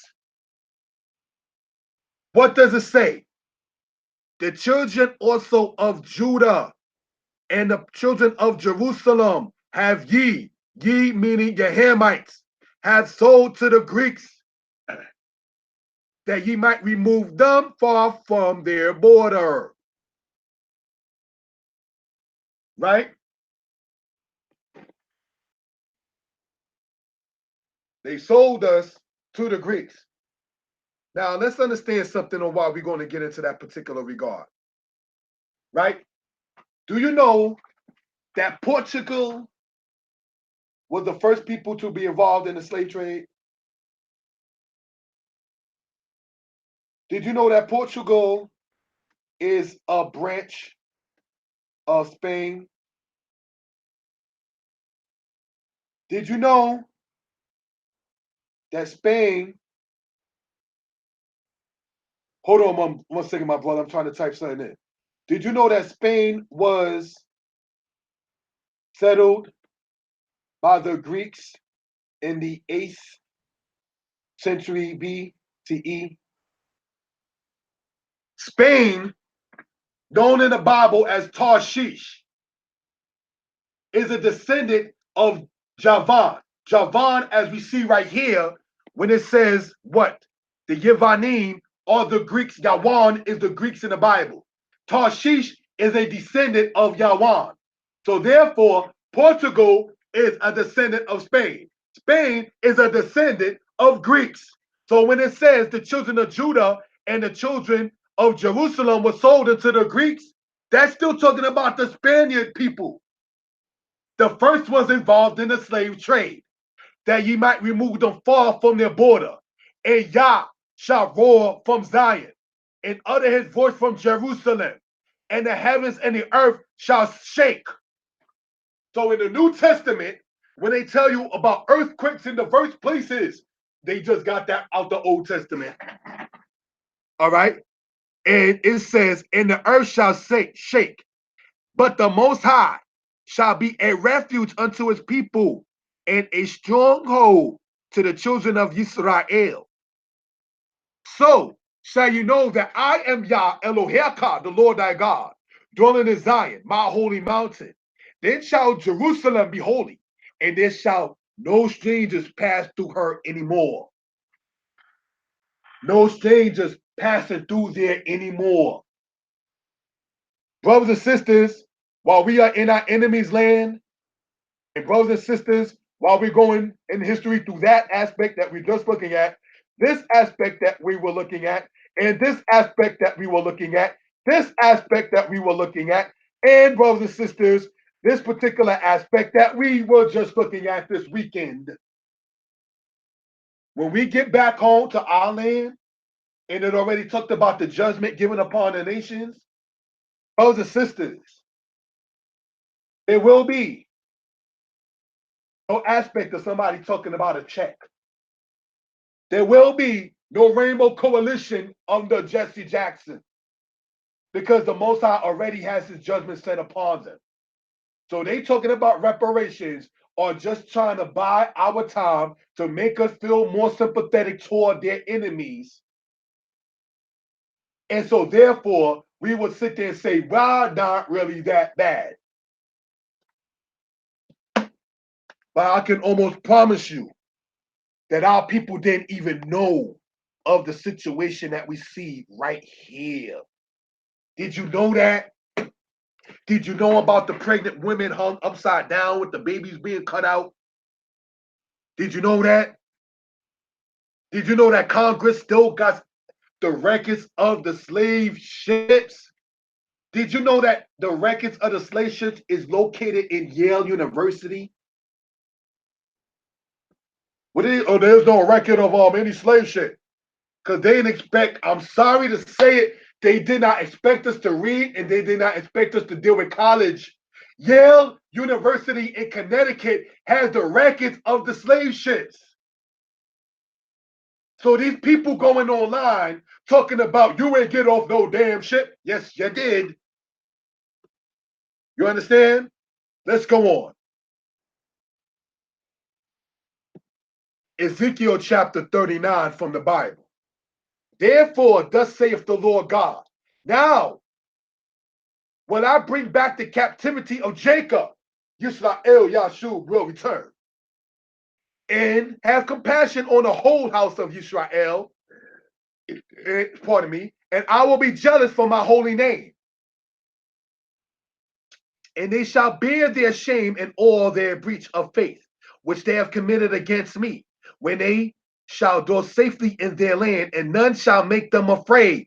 When I have brought back, when I have brought them forth from the peoples and gathered them out of the enemy's lands, and am sanctified in them in the sight of many nations, and they shall know that I am the Lord their God, in that I caused them to go into captivity among the nations, and have gathered them unto their own land. So don't tell me, oh, we are autonomous to here, there, and there, and there. That's what happens when you don't know your own land. All right? It says, and bring them back into their own land, and I will leave none of them anymore there. In other words, in the lands of their captivities. And the nations shall know that the house of Israel went into captivity for their iniquity, because they broke faith with me, and I hid my face from them. So I gave them into the hand of their adversaries, and they fell all of them by the sword. Wayad u hagoyim ki ba'awonam galu beit Yisrael al asher ma'alu bi wa astir panai mehem wa etne b'yad zarehem wa yiflu b'kered kulam. See what's highlighted there, first in the green, and then there when it says their adversaries. I want to circle something, brothers and sisters. Remember this word we went over before? Zor. Zor means enemy or adversary.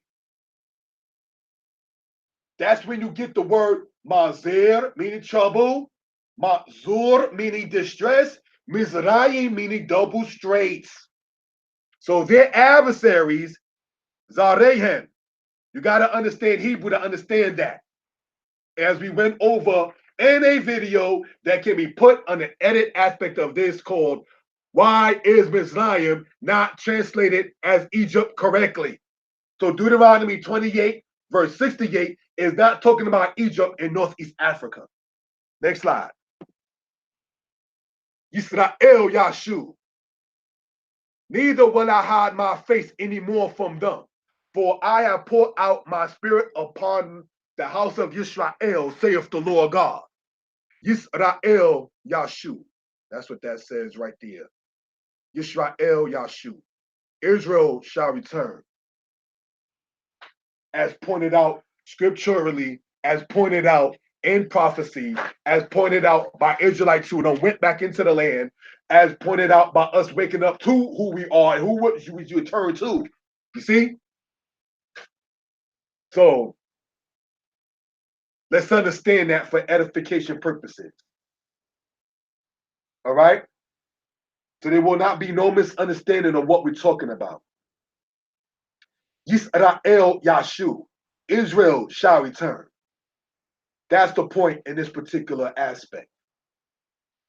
Brothers and sisters, it says that the Most High hid his face from us, and we fell all by the sword. That's why we are being slain before our enemies, and there's no power in our hand. Like in the case that we were just talking about earlier, just this past weekend, when they said that the guy will not even be charged for sitting up there and slaying a black teenager. The Most High's judgment is already set. These politicians are talking about the aspect of what? Reparations. Meanwhile, we're still getting gunned down and they not even being brought up on charges.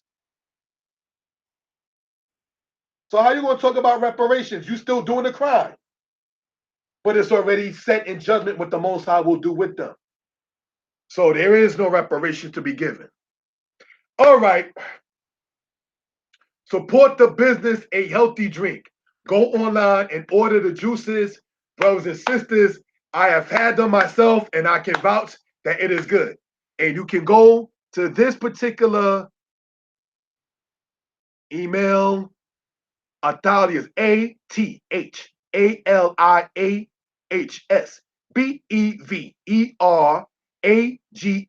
@gmail.com. That's how you reach that person to order the juices. I'm telling you, I've had them when I was in North Carolina. Them juices are worth the money. And I'm not making this up. Next slide. Get this. Get the book, brothers and sisters. You all like the way I get into Hebrew? That's the question. If so, I recommend this book so you can become a pro in the language. Go to showlevy@aol.com. All right?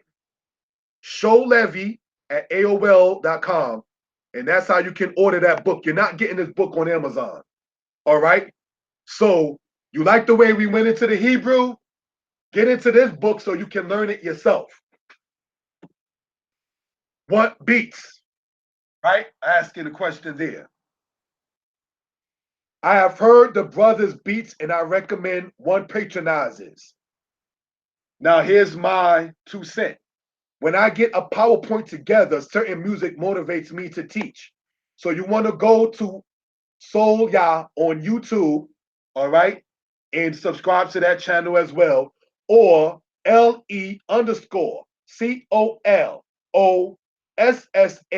on Instagram.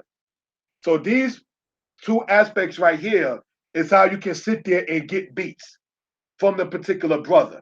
And I'm telling you, it's worth the price because I've heard some of them, and believe me, them beats are nice. Okay? So in advertising that, let's continue. Want to know more information?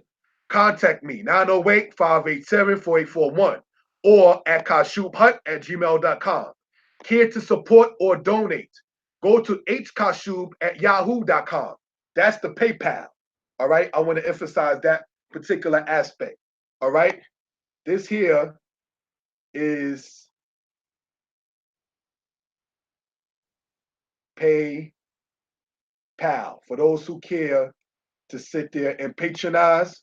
Thank you to all they who did contribute as well. Now, the brother who actually makes the beats that we're going to advertise one more time, he said in the comment board, thanks for the love. That's what we're supposed to do. I know of a particular person among the Israelites who said, oh, you were so thoughtful to do that. It's not being thoughtful. You're supposed to advertise for your people. This is what we should do it more. So in that, brothers and sisters, we want to sit there and get into this. Support the beverages. I'm telling you, I've had them. It will make you sit there at the TSA at the airport and say, I'm gonna finish drinking this. You ain't going to throw this out. And get this book right here. I'm not trying to advertise this book just for the sake of advertising. I bought the book. I'm telling you, it's worth its money. It's very detailed as far as the Hebrew goes with verbs. The lady, I see her as a mother figure in the Hebrew language in Israel.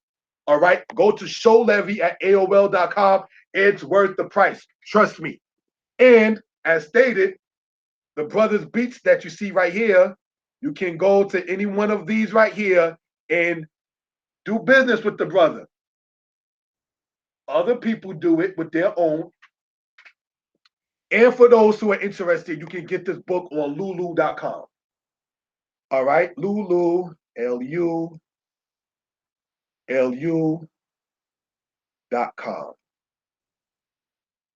All right. Finally made it through it, huh? Finally made through that PowerPoint. That's it for that particular one.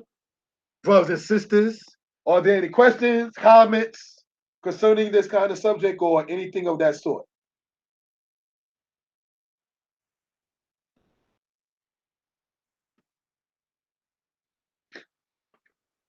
I hope no one was offended. This was presented in love and respect.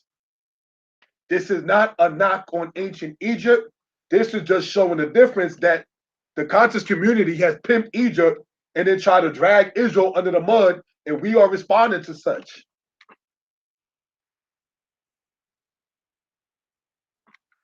All right?